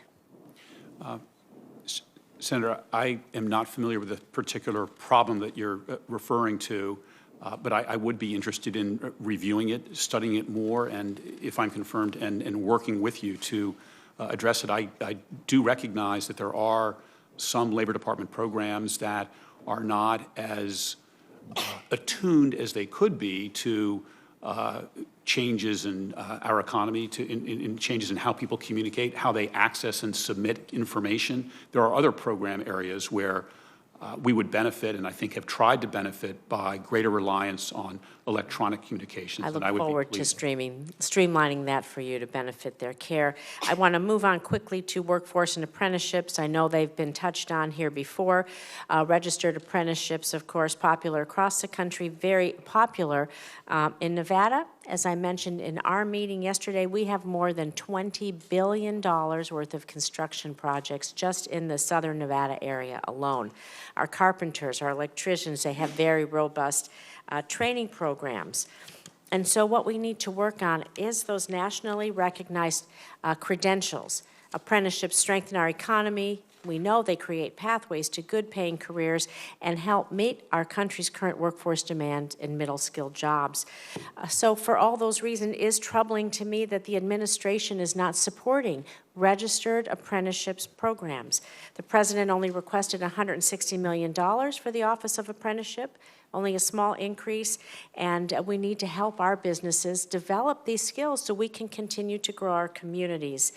The department has failed to properly staff the registered apprenticeship program. 6 state office apprenticeship director positions are vacant, including one in Nevada. These vacancies in the Employment and Training Administration's regional offices and, of course, at Job Corps. So if confirmed, will you commit to properly staffing, to increasing the staffing, and to working on promoting these registered apprenticeships that will really build our nation's economy? Senator, the apprenticeship programs are, I think, very important to our president. He's made it an area of emphasis. There has been interagency interest within the executive branch in looking at ways to improve apprenticeship programs, and as you're noting, there's an ongoing rulemaking. There's a vacancy in Nevada. I have $24 billion in construction projects. I need some more apprenticeship programs. Yeah, I can commit, if I'm confirmed, Senator, to take a look at that, because this administration is interested and supportive of these programs, and if there's a vacancy causing a shortfall there, that's something that, if I'm confirmed, I would want to take a look at, see if we can address it. Thank you. Okay. I'll yield the chair back to the chairman and also yield any additional time in case I don't make it back. Thank you, Planning. Senator Enzi, and thank you for chairing the committee. Senator Hassan, are you ready? Senator Hassan. Well, thank you, Mr. Chair, and thank you to Ranking Member Murray as well. Thank you, Mr. Scalia, for being here today. Congratulations on your nomination. Thank you. Thank you for meeting with me earlier this week, and I just want to thank your family, too. Public service is a family affair and a family commitment, and I'm grateful for your family's commitment to public service. I wanted to just start on the issue again of the rights of workers with disabilities. We've had a little bit of a discussion about it. Throughout your career, in a number of cases, you have represented companies that denied workers with disabilities needed accommodations. In a letter to Senator Ted Kennedy during your nomination to be the Labor Department solicitor in 2001, you named one particular disability case, EEOC versus UPS, as in the top 5 most important legal issues you had worked on. This case was ultimately used to narrow the American with Disabilities Act and its protections for workers with disabilities by permitting employers to limit employment eligibility based on a perceived disability and how it limits a prospective worker's activity. And I will just note in the discussion about 14C that you had just had with Senator Kane, that's a little bit of what we're trying to get at. New Hampshire was the first state in the country to repeal the sub-minimum wage for people with disabilities, which I'll note we did because the business community came forward and said this is not right or fair. And it was, again, about prejudging people with disabilities in their capacity, something that I think we have been trying to change over time. So in the case of your private law practice, and in the case the UPS case that I just cited, I know you were representing your client as a lawyer, but today I'd like to know your personal views because I think that's relevant should you become Secretary of Labor. Do you believe that workers with disabilities are entitled to accommodations in the workplace? And if so, can you provide an example of the type of accommodation you think they're entitled to? Senator, I appreciate how important these issues are to you and the work that you've done, including with respect to 14C. And if I'm confirmed, I would welcome the opportunity to speak with you about it further because, as I think we discussed, I see this as an area where people across the aisle historically have found ways to work together. As you know, the Americans with Disabilities Act was signed by President George H.W. Bush. That's right. And with respect to accommodations, of course, the law does require workplace accommodations, and I think that they are a good thing for the workers and for business as well. There are a range of different things, as you know, that can be appropriate accommodations. You see, for example, accommodations to enable people who need a wheelchair to get about, to work more productively in the workplace. At times, there can be accommodations to help people who have hearing problems to function fully in the workplace. There's a range of things.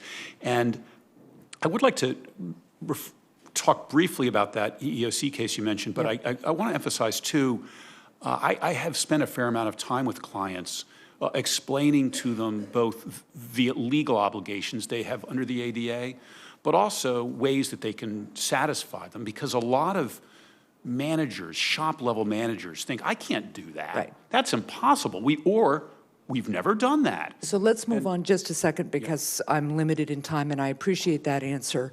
I also want to touch on the issue of disability claims in terms of systemic discrimination, because you have also argued that such claims brought by a class of workers with disabilities are not suitable for class action because each case requires individual proof. And you mentioned in your answer to Senator Collins that you had represented clients pro bono who needed representation when they thought their disability was impacting their treatment in the workplace. I would like to make sure that clients don't have to go finding a lawyer who will be willing to represent them pro bono. If there is systemic discrimination, I would like the Department of Labor and its leadership to really move to eliminate a system of discrimination. So can you give me your thoughts, not in your past representing clients, but about the role of investigations concerning systemic disability discrimination? This is an area that is the responsibility of the EEOC to a great extent, as you know. I do think that in areas where it's difficult for one reason or another for individuals to come together and bring a class action, there may be a greater demand on the federal government to step in. When I was at the Labor Department before, an area of emphasis for me was low-wage and immigrant workers.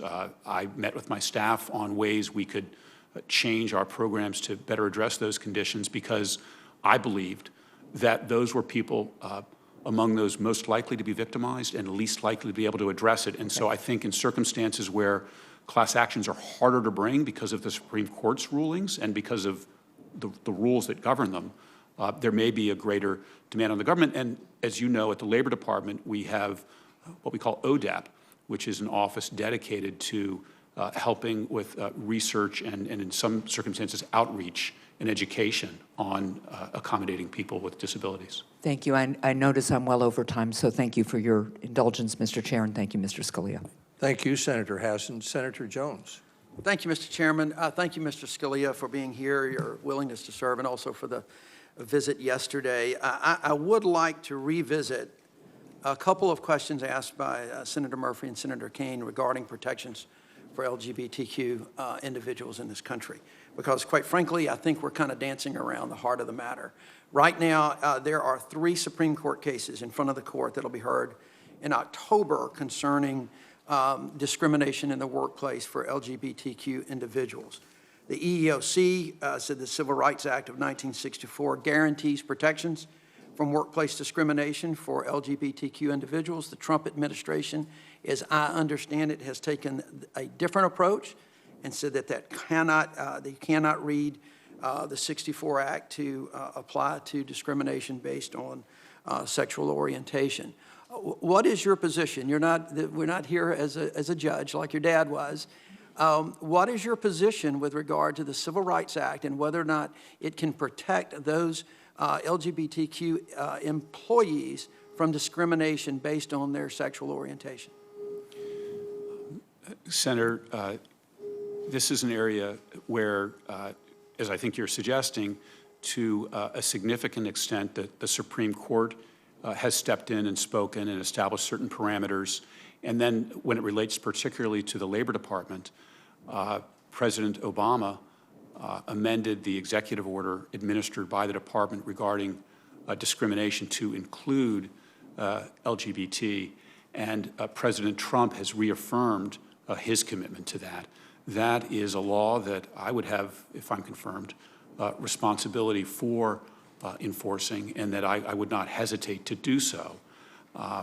With respect to the cases that are now in the Supreme Court, I think that the Department of Justice has taken one position. I don't know currently what position is being staked out by the EEOC, but I don't believe that the Department of Labor has been called to present its views in it because it's not a statute administered by the department. Again, focusing on the statutes administered by the department and the executive order. As I said back in that college piece, prejudice is abhorrent. I agree with that.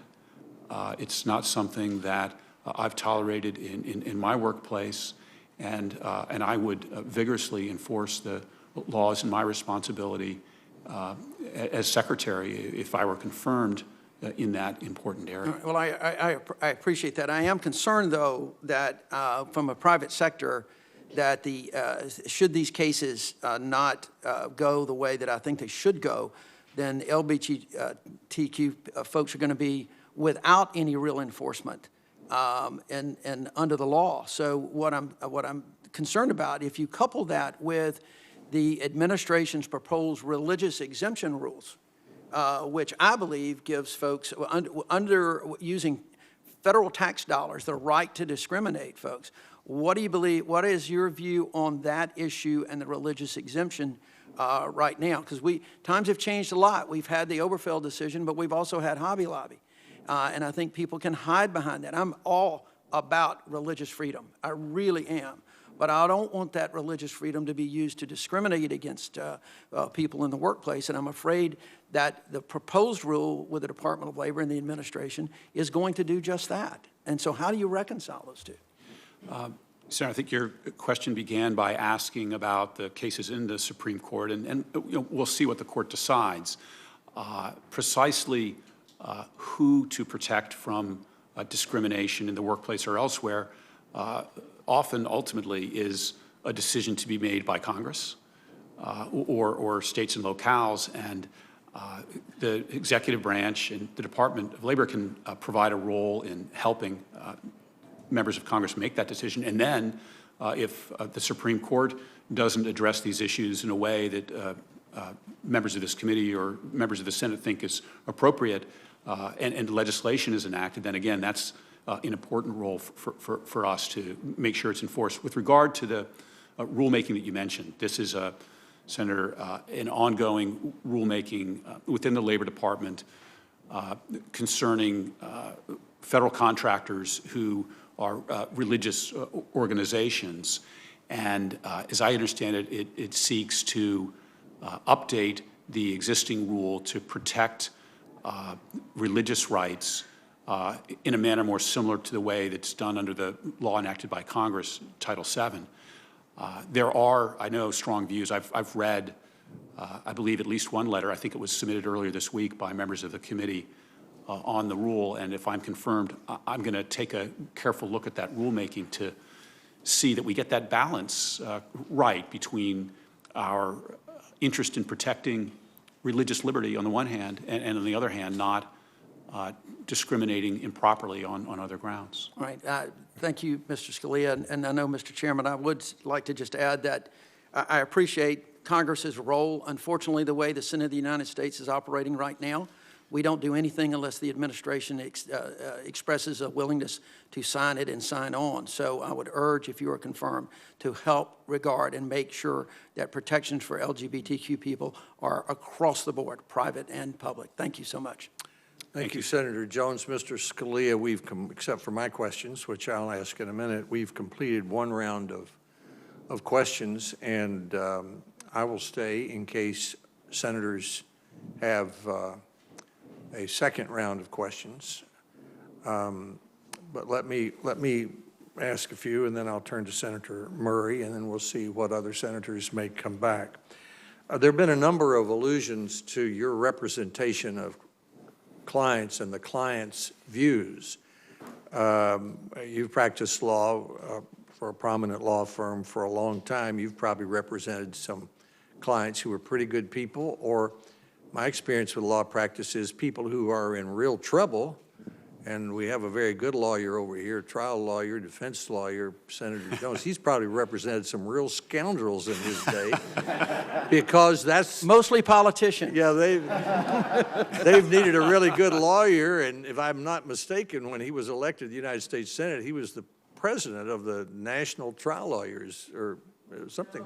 No, it was the district attorney, the U.S. attorney. What was it? National Association of Former U.S. Attorneys. Yeah, but he's such a good prosecutor that people in trouble, I'll bet, have come to him to get out of trouble.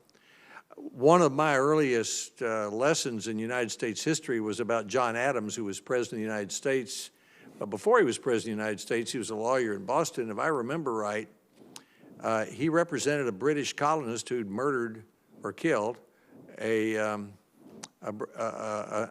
British soldier, which had to be a very unpopular thing to do in the midst of the American Revolution. I wonder if President Adams' representation of a British soldier who had killed an American colonist, I wonder if you'd want to reflect on that story in American history and talk about your representation of so many clients over a period of time, and the difference between your views as Secretary of Labor and what your views might be as a very effective advocate. Well, yes. With respect to John Adams, I should say I was blessed with an extraordinary father, but with an extraordinary mother, too, who's Boston Irish and loved John Adams. And I lived in Virginia, and she didn't care much for George Washington or Thomas Jefferson, but I learned a lot about John Adams and Samuel Adams and other things, by the way. As I say, my mom was Boston Irish. And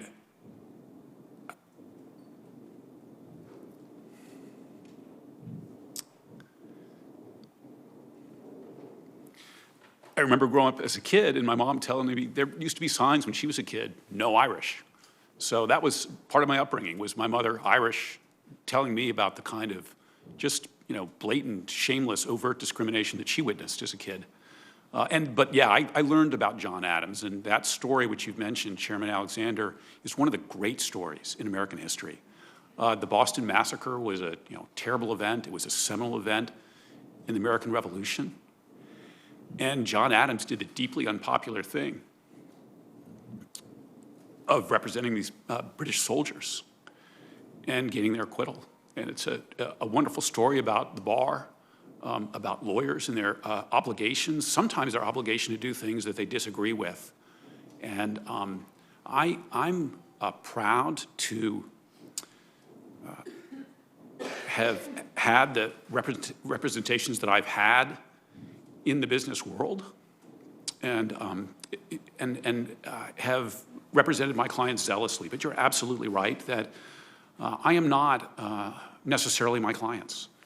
I will seek to defend them, to vindicate their rights, but that doesn't mean that I necessarily think that what they did was proper or that I agree with them. I would assume that some of your clients came to you because they were in trouble. Is that right? That's usually why correct. you just don't have a lawyer to lunch at X $100 an hour, but when everything's going fine. Sadly, they weren't coming just because they liked me. Yeah. And as I've suggested earlier, part of that relationship with my clients is there's what I'm doing in court and defending their rights and addressing what their rights are under the law. But on the other hand, there can be a separate conversation sometimes with the client where I know, and maybe they know, that there was something done that was wrong, and we need to find a way to fix that. And that's part of my responsibility and a part of my job that I cherished. And then finally, of course, I've had the United States government as a client before. This would be my fourth time in government, including as the principal law enforcement officer for the Department of Labor. And of the clients that you can have, that's the most important. That's the weightiest and gravest responsibility. It meant a great deal to me when I was a solicitor. And if I were confirmed, I would certainly, again, be so mindful of the special duties that come when you're representing the United States government and when you're looking out for people who lack the means to care for themselves. Thank you for your answer. We'll now begin a second round of questions, and I'll go in a minute to Senator Murray. But I've noticed over the last several years and really been concerned, and this is not a Republican or Democrat issue, but if you're an effective lawyer, you're going to be representing a lot of people. You don't start out by representing people whose views agree with yours. There are certain ethical responsibilities lawyers have, but you represent people who have a right to be heard, to get justice before the bar. And in our society, we need to remember the story of John Adams and the British soldier whom he represented. That's an important part of our system of justice in this country. Everyone's entitled to a fair hearing and very effective advocacy now because of Supreme Court rulings. And I don't like to see nominees or lawyers who aren't nominees criticized for effectively representing people who have different views than someone else. Senator Murray, your turn. Well, thank you, Mr. Chairman. Mr. Scalia, back in 2001, when you appeared before this committee for your nomination as solicitor, I asked you a question about the pervasive problem of workplace harassment. And unfortunately, little has improved over the last 18 years. Over the past 2 years of the Me Too movement, countless women and men have come forward to share their stories. And I've heard from domestic workers and hotel housekeepers and fast food workers and many others about the harassment that they faced in their workplace and how much they feared coming forward. And I believe we have to do better. Earlier this year, I introduced the Be Heard in the Workplace Act to help prevent and address workplace harassment and ensure that all workers are treated fairly and with dignity. Now, as I mentioned in my opening remarks, you have represented corporations that defended against allegations of rampant harassment. The Ford Motor Company against more than 30 female workers alleging sexual harassment and retaliation at the Chicago assembly plant. Women there reported unwanted touching, unwelcome sexual advances, requests for sexual favors, and attempted rape. So many women never speak out about harassment in the workplace because they're afraid of being fired. So I'm really glad those women did speak out and speak up about their experience in the workplace. And I wanted to ask you, do you agree that the laws and regulations on the books today are too weak to actually adequately protect workers from harassment and discrimination at work? Madam Ranking Member, we spoke yesterday when we met about sexual harassment in the workplace. I know what an important issue it is to you, and I have, as you mentioned, spent a number of years in the field of labor and employment, among other things, dealing with the issues of harassment, and I was struck and disappointed, too, as the Me Too movement took off with the extent of mistreatment that we learned about at different workplaces. So it is and continues to be a problem. It's one that in my practice I have helped clients try to address, help them improve their discrimination policies, help them improve their policies regarding respecting whistleblowers or those who have reported potential harassment. As I said in my opening, I've had some very difficult conversations with clients where they've wanted to. You know, and I appreciate that experience, and you did speak to it, but I just wanted to ask, in that experience, do you think our laws are strong enough to protect workers, or do you agree that we need to strengthen our laws so that they have protections in place today? I think that, honestly, Senator, I think we do have some strong, important protections in place. I think that education on those protections sometimes is needed. I do believe that it is important to have vigorous enforcement of the rights of women and others against harassment. And then if the Congress were to conclude that even more tools were needed and the Labor Department were to become involved in that, I would certainly. But you would not lead any efforts or speak out in any efforts to do that, which really concerns me because in my experience, the current system is very ineffective. If I could just respond to that briefly, Senator. Legislatively, if I were confirmed, I would view my job as following Congress's lead, and if new laws were enacted to enforce them. But as Secretary, there are things that I could do and would look into doing as relates. And I'll just generally say that many of your answers have been that you'll follow the law. Obviously, we all expect any secretary to do that. But oftentimes our secretaries need to step up and say our laws are not effective enough or encourage legislation. I hope you would think about that as well. I only have a few seconds left in my second. Take your time. Okay. I wanted to ask you about the fiduciary rule because a lot of our economy has really shifted from traditional pension where the risk is on the employer to retirement plans like 401ks where workers face all of the risk. Yet these savers who needed help figuring out their investments have been surprised to learn that professional advisors are today under no obligation to put the needs of savers and their families first, and that conflicted advice costs families billions of dollars annually. So in order to make workers help manage the risks they bear in retirement, the Obama administration worked to help retirement savers get investment advice that was free from conflicts of interest. You have been an outspoken critic of that common sense protection. You've called it a regulatory Godzilla. Even after several courts upheld the fiduciary rule among legal challenges, you fought to get it overturned. So I wanted to ask you just this simple question. Do you think families who are seeking professional investment advice about their retirement savings deserve advice that is in their best interest? I do think that they should be able to seek that advice, and Senator... And know that when they get it, it's in their interest, not the person who's advising them. I think that that should be available, and they should be informed of the nature of the advice they're receiving, and if there are conflicts.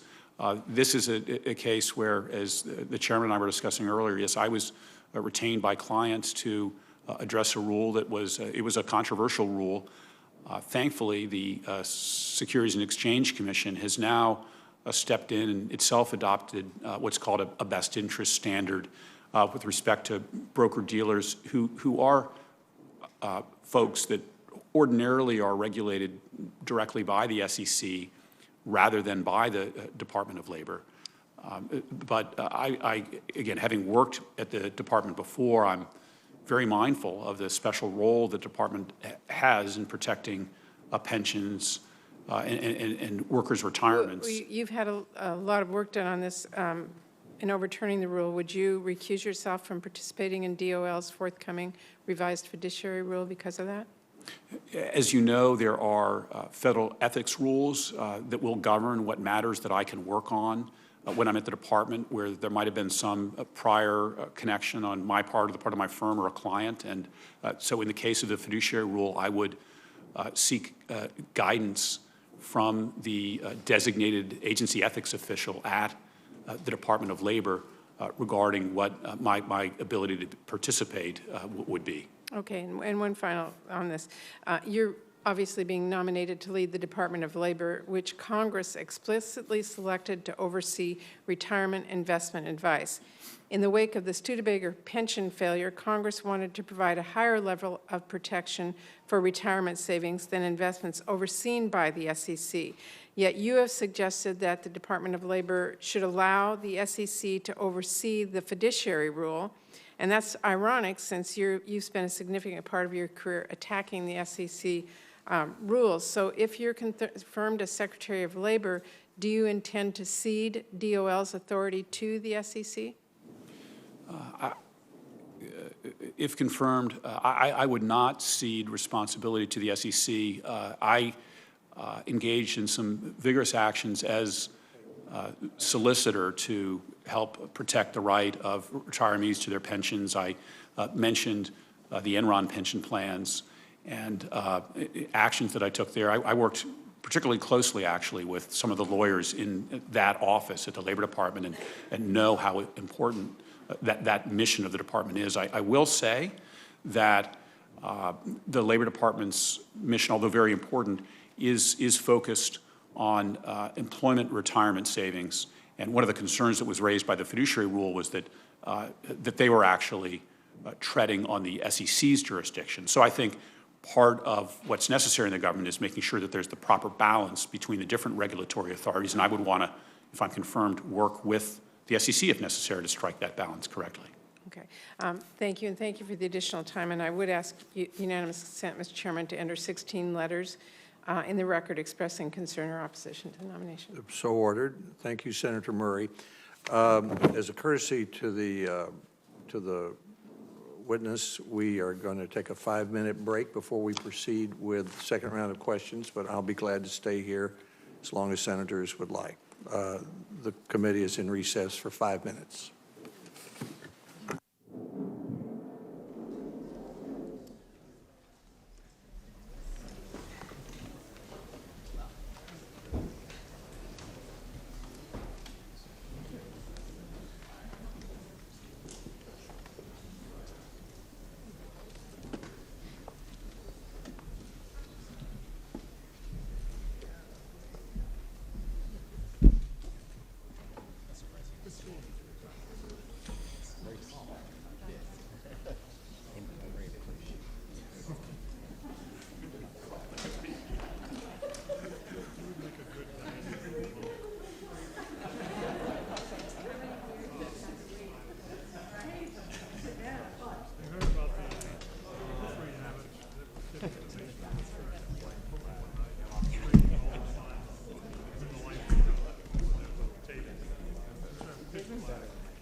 He immediately went to the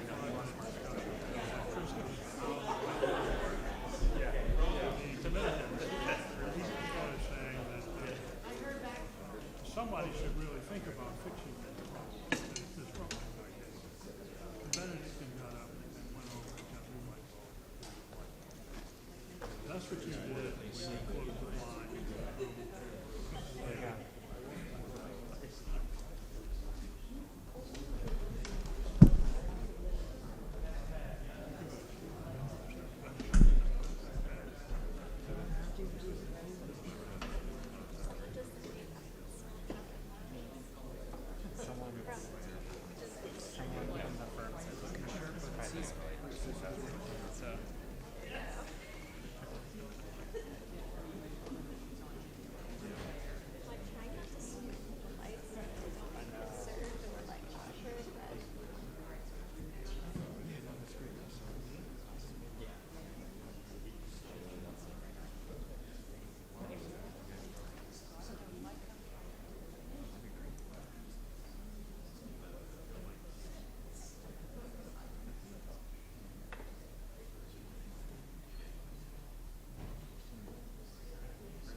Thank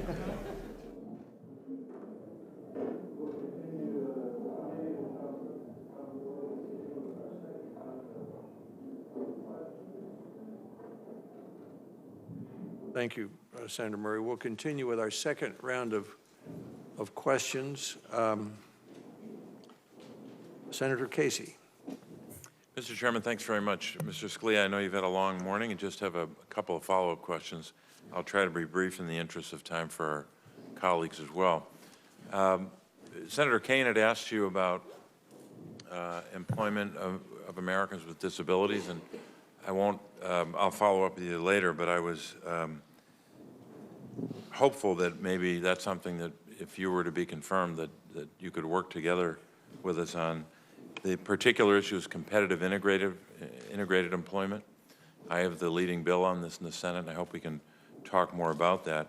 Also, on the question of disability claims and what happens in the workplace, obviously, Department of Labor plays a big role in that.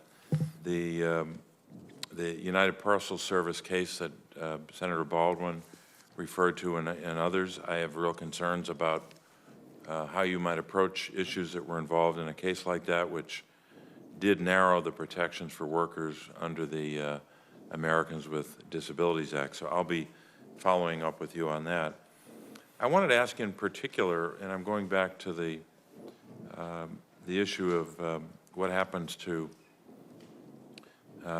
one category of workers, coal miners. The Black Lung Disability Trust Fund is running out of money to cover the cost of both health and disability benefits for coal miners with black lung disease. The Department of Labor administers claims filed under the Black Lung Benefits Act. And I'd ask you just a simple question. Do you believe that coal companies that benefit from the hard labor of those miners should be responsible for paying the health and disability benefits for those miners who develop black lung disease, which is unfortunately on the rise now? Senator Casey, I share your hope that if I'm so lucky as to be confirmed that the ability for folks with disabilities to participate more fully in the workplace is something we might work together on. I think, as we discussed earlier, there are reasons for people of sort of all stripes of views and beliefs to want to help and work together and make that happen. And so I'd welcome the chance to contribute to that. I feel I should respond briefly on the EEOC case that's been mentioned a couple of times. That was a matter I was handling for a client. I wasn't, that I can recall, personally seeking to make any significant change with respect to the Americans with Disabilities Act. The federal government had brought this case against my client. It was seeking to force UPS to hire drivers for somewhat heavy trucks who had vision out of only one eye. And UPS had some safety concerns, and there were federal rules saying that to drive a good-sized truck, it was important to have vision out of both eyes. And so that, I was just defending them in the case, but I wasn't seeking to make any significant change in the law. Finally, with respect to coal miners, I confess that I would need to study more fully the exact parameters of the obligations that coal companies currently have to their workers, but my understanding is that they are currently obligated to make contributions to fund the contribution is a lot smaller. That's the problem. That's why the trust funds run out of money. And I would say on both issues, and I know we're short on time, that I realize that as a lawyer in private practice, you have clients that you represent, and you've got to represent them zealously. But you're going to be wearing a different hat if you're nominated or if you're confirmed. And just to say, well, I hope we can work together on that, or I can't comment on a bill, or I can't, you can be in this position an advocate. And both your advocacy, your point of view, your attitude about these issues matters. And I would hope that if you're confirmed, that you would act like a champion, not just business as usual. And the reason I mentioned the ADA is It's about more than a quarter century old. And there are two problems with it. Number one is we haven't achieved the goals of the Americans with Disabilities Act. Nowhere close, in large measure. And number two is there are constant hits that are taking place over time that are undermining the goals of the act. So we need champions in both parties, in both branches. That's all I'd say, and I know I'm out of time, but thank you. Thank you. Thank you, Senator Casey. Senator Murphy. Thank you, Mr. Chairman, for the opportunity for a second round. I wholeheartedly agree with Senator Casey. Obviously, your chief responsibility is to enforce and implement the law, but good secretaries are also advocates for change in the law when they think that we can do better, and you obviously will have a lot of decisions to make about priorities when you get there. One area of law in which the prior secretary was an advocate on was the issue of mental health parity. This is the law that requires our insurance companies to treat mental health coverage just like they treat coverage for all sorts of other conditions. The President's Commission, President Trump's Commission on Combating Drug Addiction and the Opioid Crisis, called on the department to aggressively enforce the Mental Health Parity and Addiction Act, and it suggested additional authorities be given to the Department of Labor, which the Secretary Acosta agreed with. In fact, asked this committee for additional audit abilities and civil monetary penalty authority for violations of the law. Maybe I won't ask you to weigh in specifically on those recommendations, but I think we were really making some progress until Secretary Acosta's departure in trying to get this Congress to give the department more authority. I just want to get your confirmation that you will be an active participant in the work that the Department of Labor can do to combat the drug addiction crisis and the mental health crisis in this country. You have an active role to play to make sure that insurance companies don't continue to be part of the problem.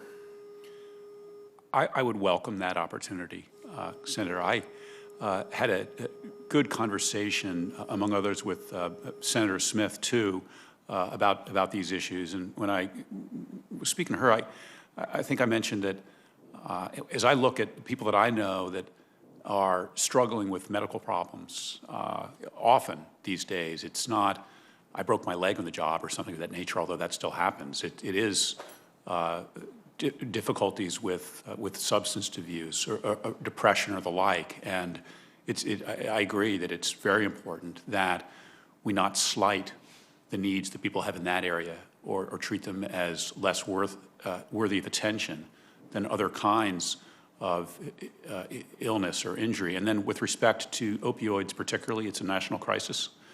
I'm well aware of the role that the Labor Department can play. I think it's been doing some good things. I had some good conversations as I was getting briefed by personnel at the department, some good conversations about some programs that are in the works.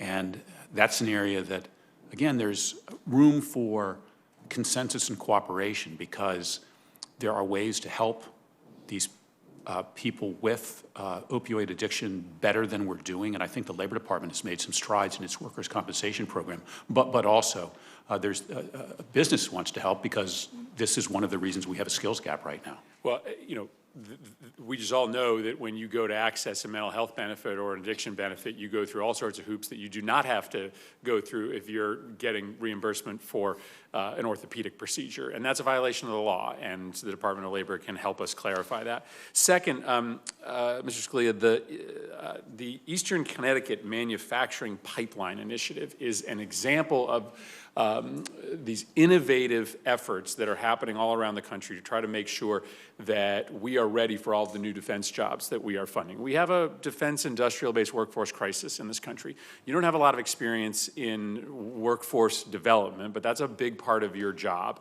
And it is vital that the Department of Labor, the Department of Defense, and state and local governments partner together to make sure that as we're building more submarines and more ships, more land-based military vehicles, that we have the workforce to fill those roles. And there's just no way to do that without the Department of Labor playing an active role. We couldn't have gotten that partnership off the ground in Connecticut, which is at a 92% job placement rate without the Department of Labor. Secretary Costa came to Connecticut, spent a day looking at the partnership, was, I think, very impressed by it. I would invite you to do the same, but I would also love to know that this will be a focus of yours, because it will be a crisis in this country if we can't meet that workforce need.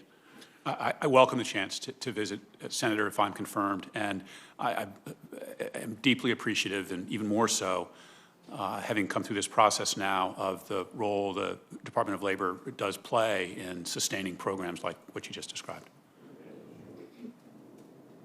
Thank you, Senator Murray. Murphy. I was thinking of calling on Senator Murray, but thank you, Senator Murphy. Senator Murray, do you have any other comments or questions you'd like to make? Well, Mr. Chairman, I think there were several members of our side who wanted to come back with additional questions, but were unable to come back, so I know they will have questions they'll submit for the record. I will as well on a number of topics that I want to get additional information from the nominee, and I would really seriously hope that we get those back in a timely fashion so that we can all have the information we need in moving this forward. So thank you again, and thank you, Mr. Scalia, for being here. Thank you to your very large family for sitting behind you for a very long time. Thank you so much. Thank you, Senator Murray. And Senator Murray, I want to thank my colleagues for conducting a confirmation hearing that included vigorous questioning of the nominee, which one would expect for someone who's been nominated by any president for Secretary of Labor. There are probably no set of issues about which we have more different opinions politically than on labor issues, but with treating the nominee with the kind of respect that a presidential nominee should have. So I thank my colleagues for that.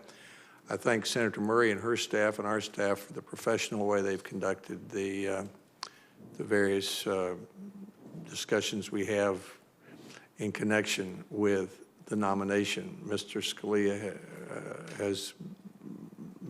it's been 2 months since the president made known his intent to nominate Mr. Scalia. We've had all of his records sent for 3 weeks. We will, we've had good questions today, and we'll vote next Tuesday. I won't have any further questions except to make a couple of comments. One is there are opportunities, as Senator Murphy indicated, despite our political differences, to get some pretty good results, and we often do it on the committee. Senator Murphy has been a part of that with mental health parity, so I hope you will take those opportunities seriously. And Senator Murray and I are regularly looking for areas of agreement where we can move ahead. We can't do anything in the Senate unless we have bipartisan agreement, and sometimes we get it, and usually when we do, we're in the middle of it. So I would encourage you to continue your visits with Democratic as well as Republican members of this committee and identify areas where the administration and members of the committee can work on. From my part, I hope you'll take a look at association health plans. We have big differences on Obamacare, but one thing that's clear is people who make more than $50,000 a year in Tennessee, songwriters, independent business people, they're paying through the nose for their health insurance. And the association health plans are a help for that. There's a rule that Secretary Costa put out that was stopped by a federal court, but Avalier, the independent agency that reviews health insurance, estimated that this kind of coverage could help as many as 3 or 4 million Americans reduce their insurance premiums by about a third. Now, a third of a $20,000 a year insurance bill is a lot of money. It's several $1,000s. And this is not junk insurance. This is insurance of the kind the big companies have. It's insurance that includes pre-existing condition and all of and those sorts of benefits. So the whole point of it is, if it's good enough for IBM, why isn't it good enough for the small business? And I would encourage you as a tactic not to try to push the envelope as far as you can and get overruled by the courts, but to, my piano teacher used to tell me at a recital, play it a little slower than you can play it. So if you can get a rule out there, or enforcement out there that's clearly within the law, go ahead and take that opportunity, because there are lots of people in Las Vegas, for example, small business who are already signed up. There are many in Tennessee who'd like to sign up, and I'd like to see association health plans go as far as they can within the law. Same with the overtime rule. We need changes in the overtime threshold. It just needs to be done in a reasonable way. There was bipartisan concern about the earlier decision, so I hope that you will enforce that and come up with that in a way that is within the law. May not go as far as somebody would like. For example, people at the Office of Management and Budget, they might want to push you a little further. Well, you don't need to go that far. From my point of view, I'd like to see you play it a little slower than you can play it, and make sure we get a rule on overtime and rule on association health plan and enforcement of those areas that's clearly within the law and that actually helps people. The questions for the record will be due at 5 p.m. tomorrow. The hearing record will remain open for 10 days. Members may submit additional information for the record within that time if they would like. Mr. Scalia, I thank you for being here today and answering all the questions that senators had. We would expect the answers to their additional questions to be here by the time we vote on next Tuesday. The committee will stand adjourned. Thank you.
Yeah, because I was down.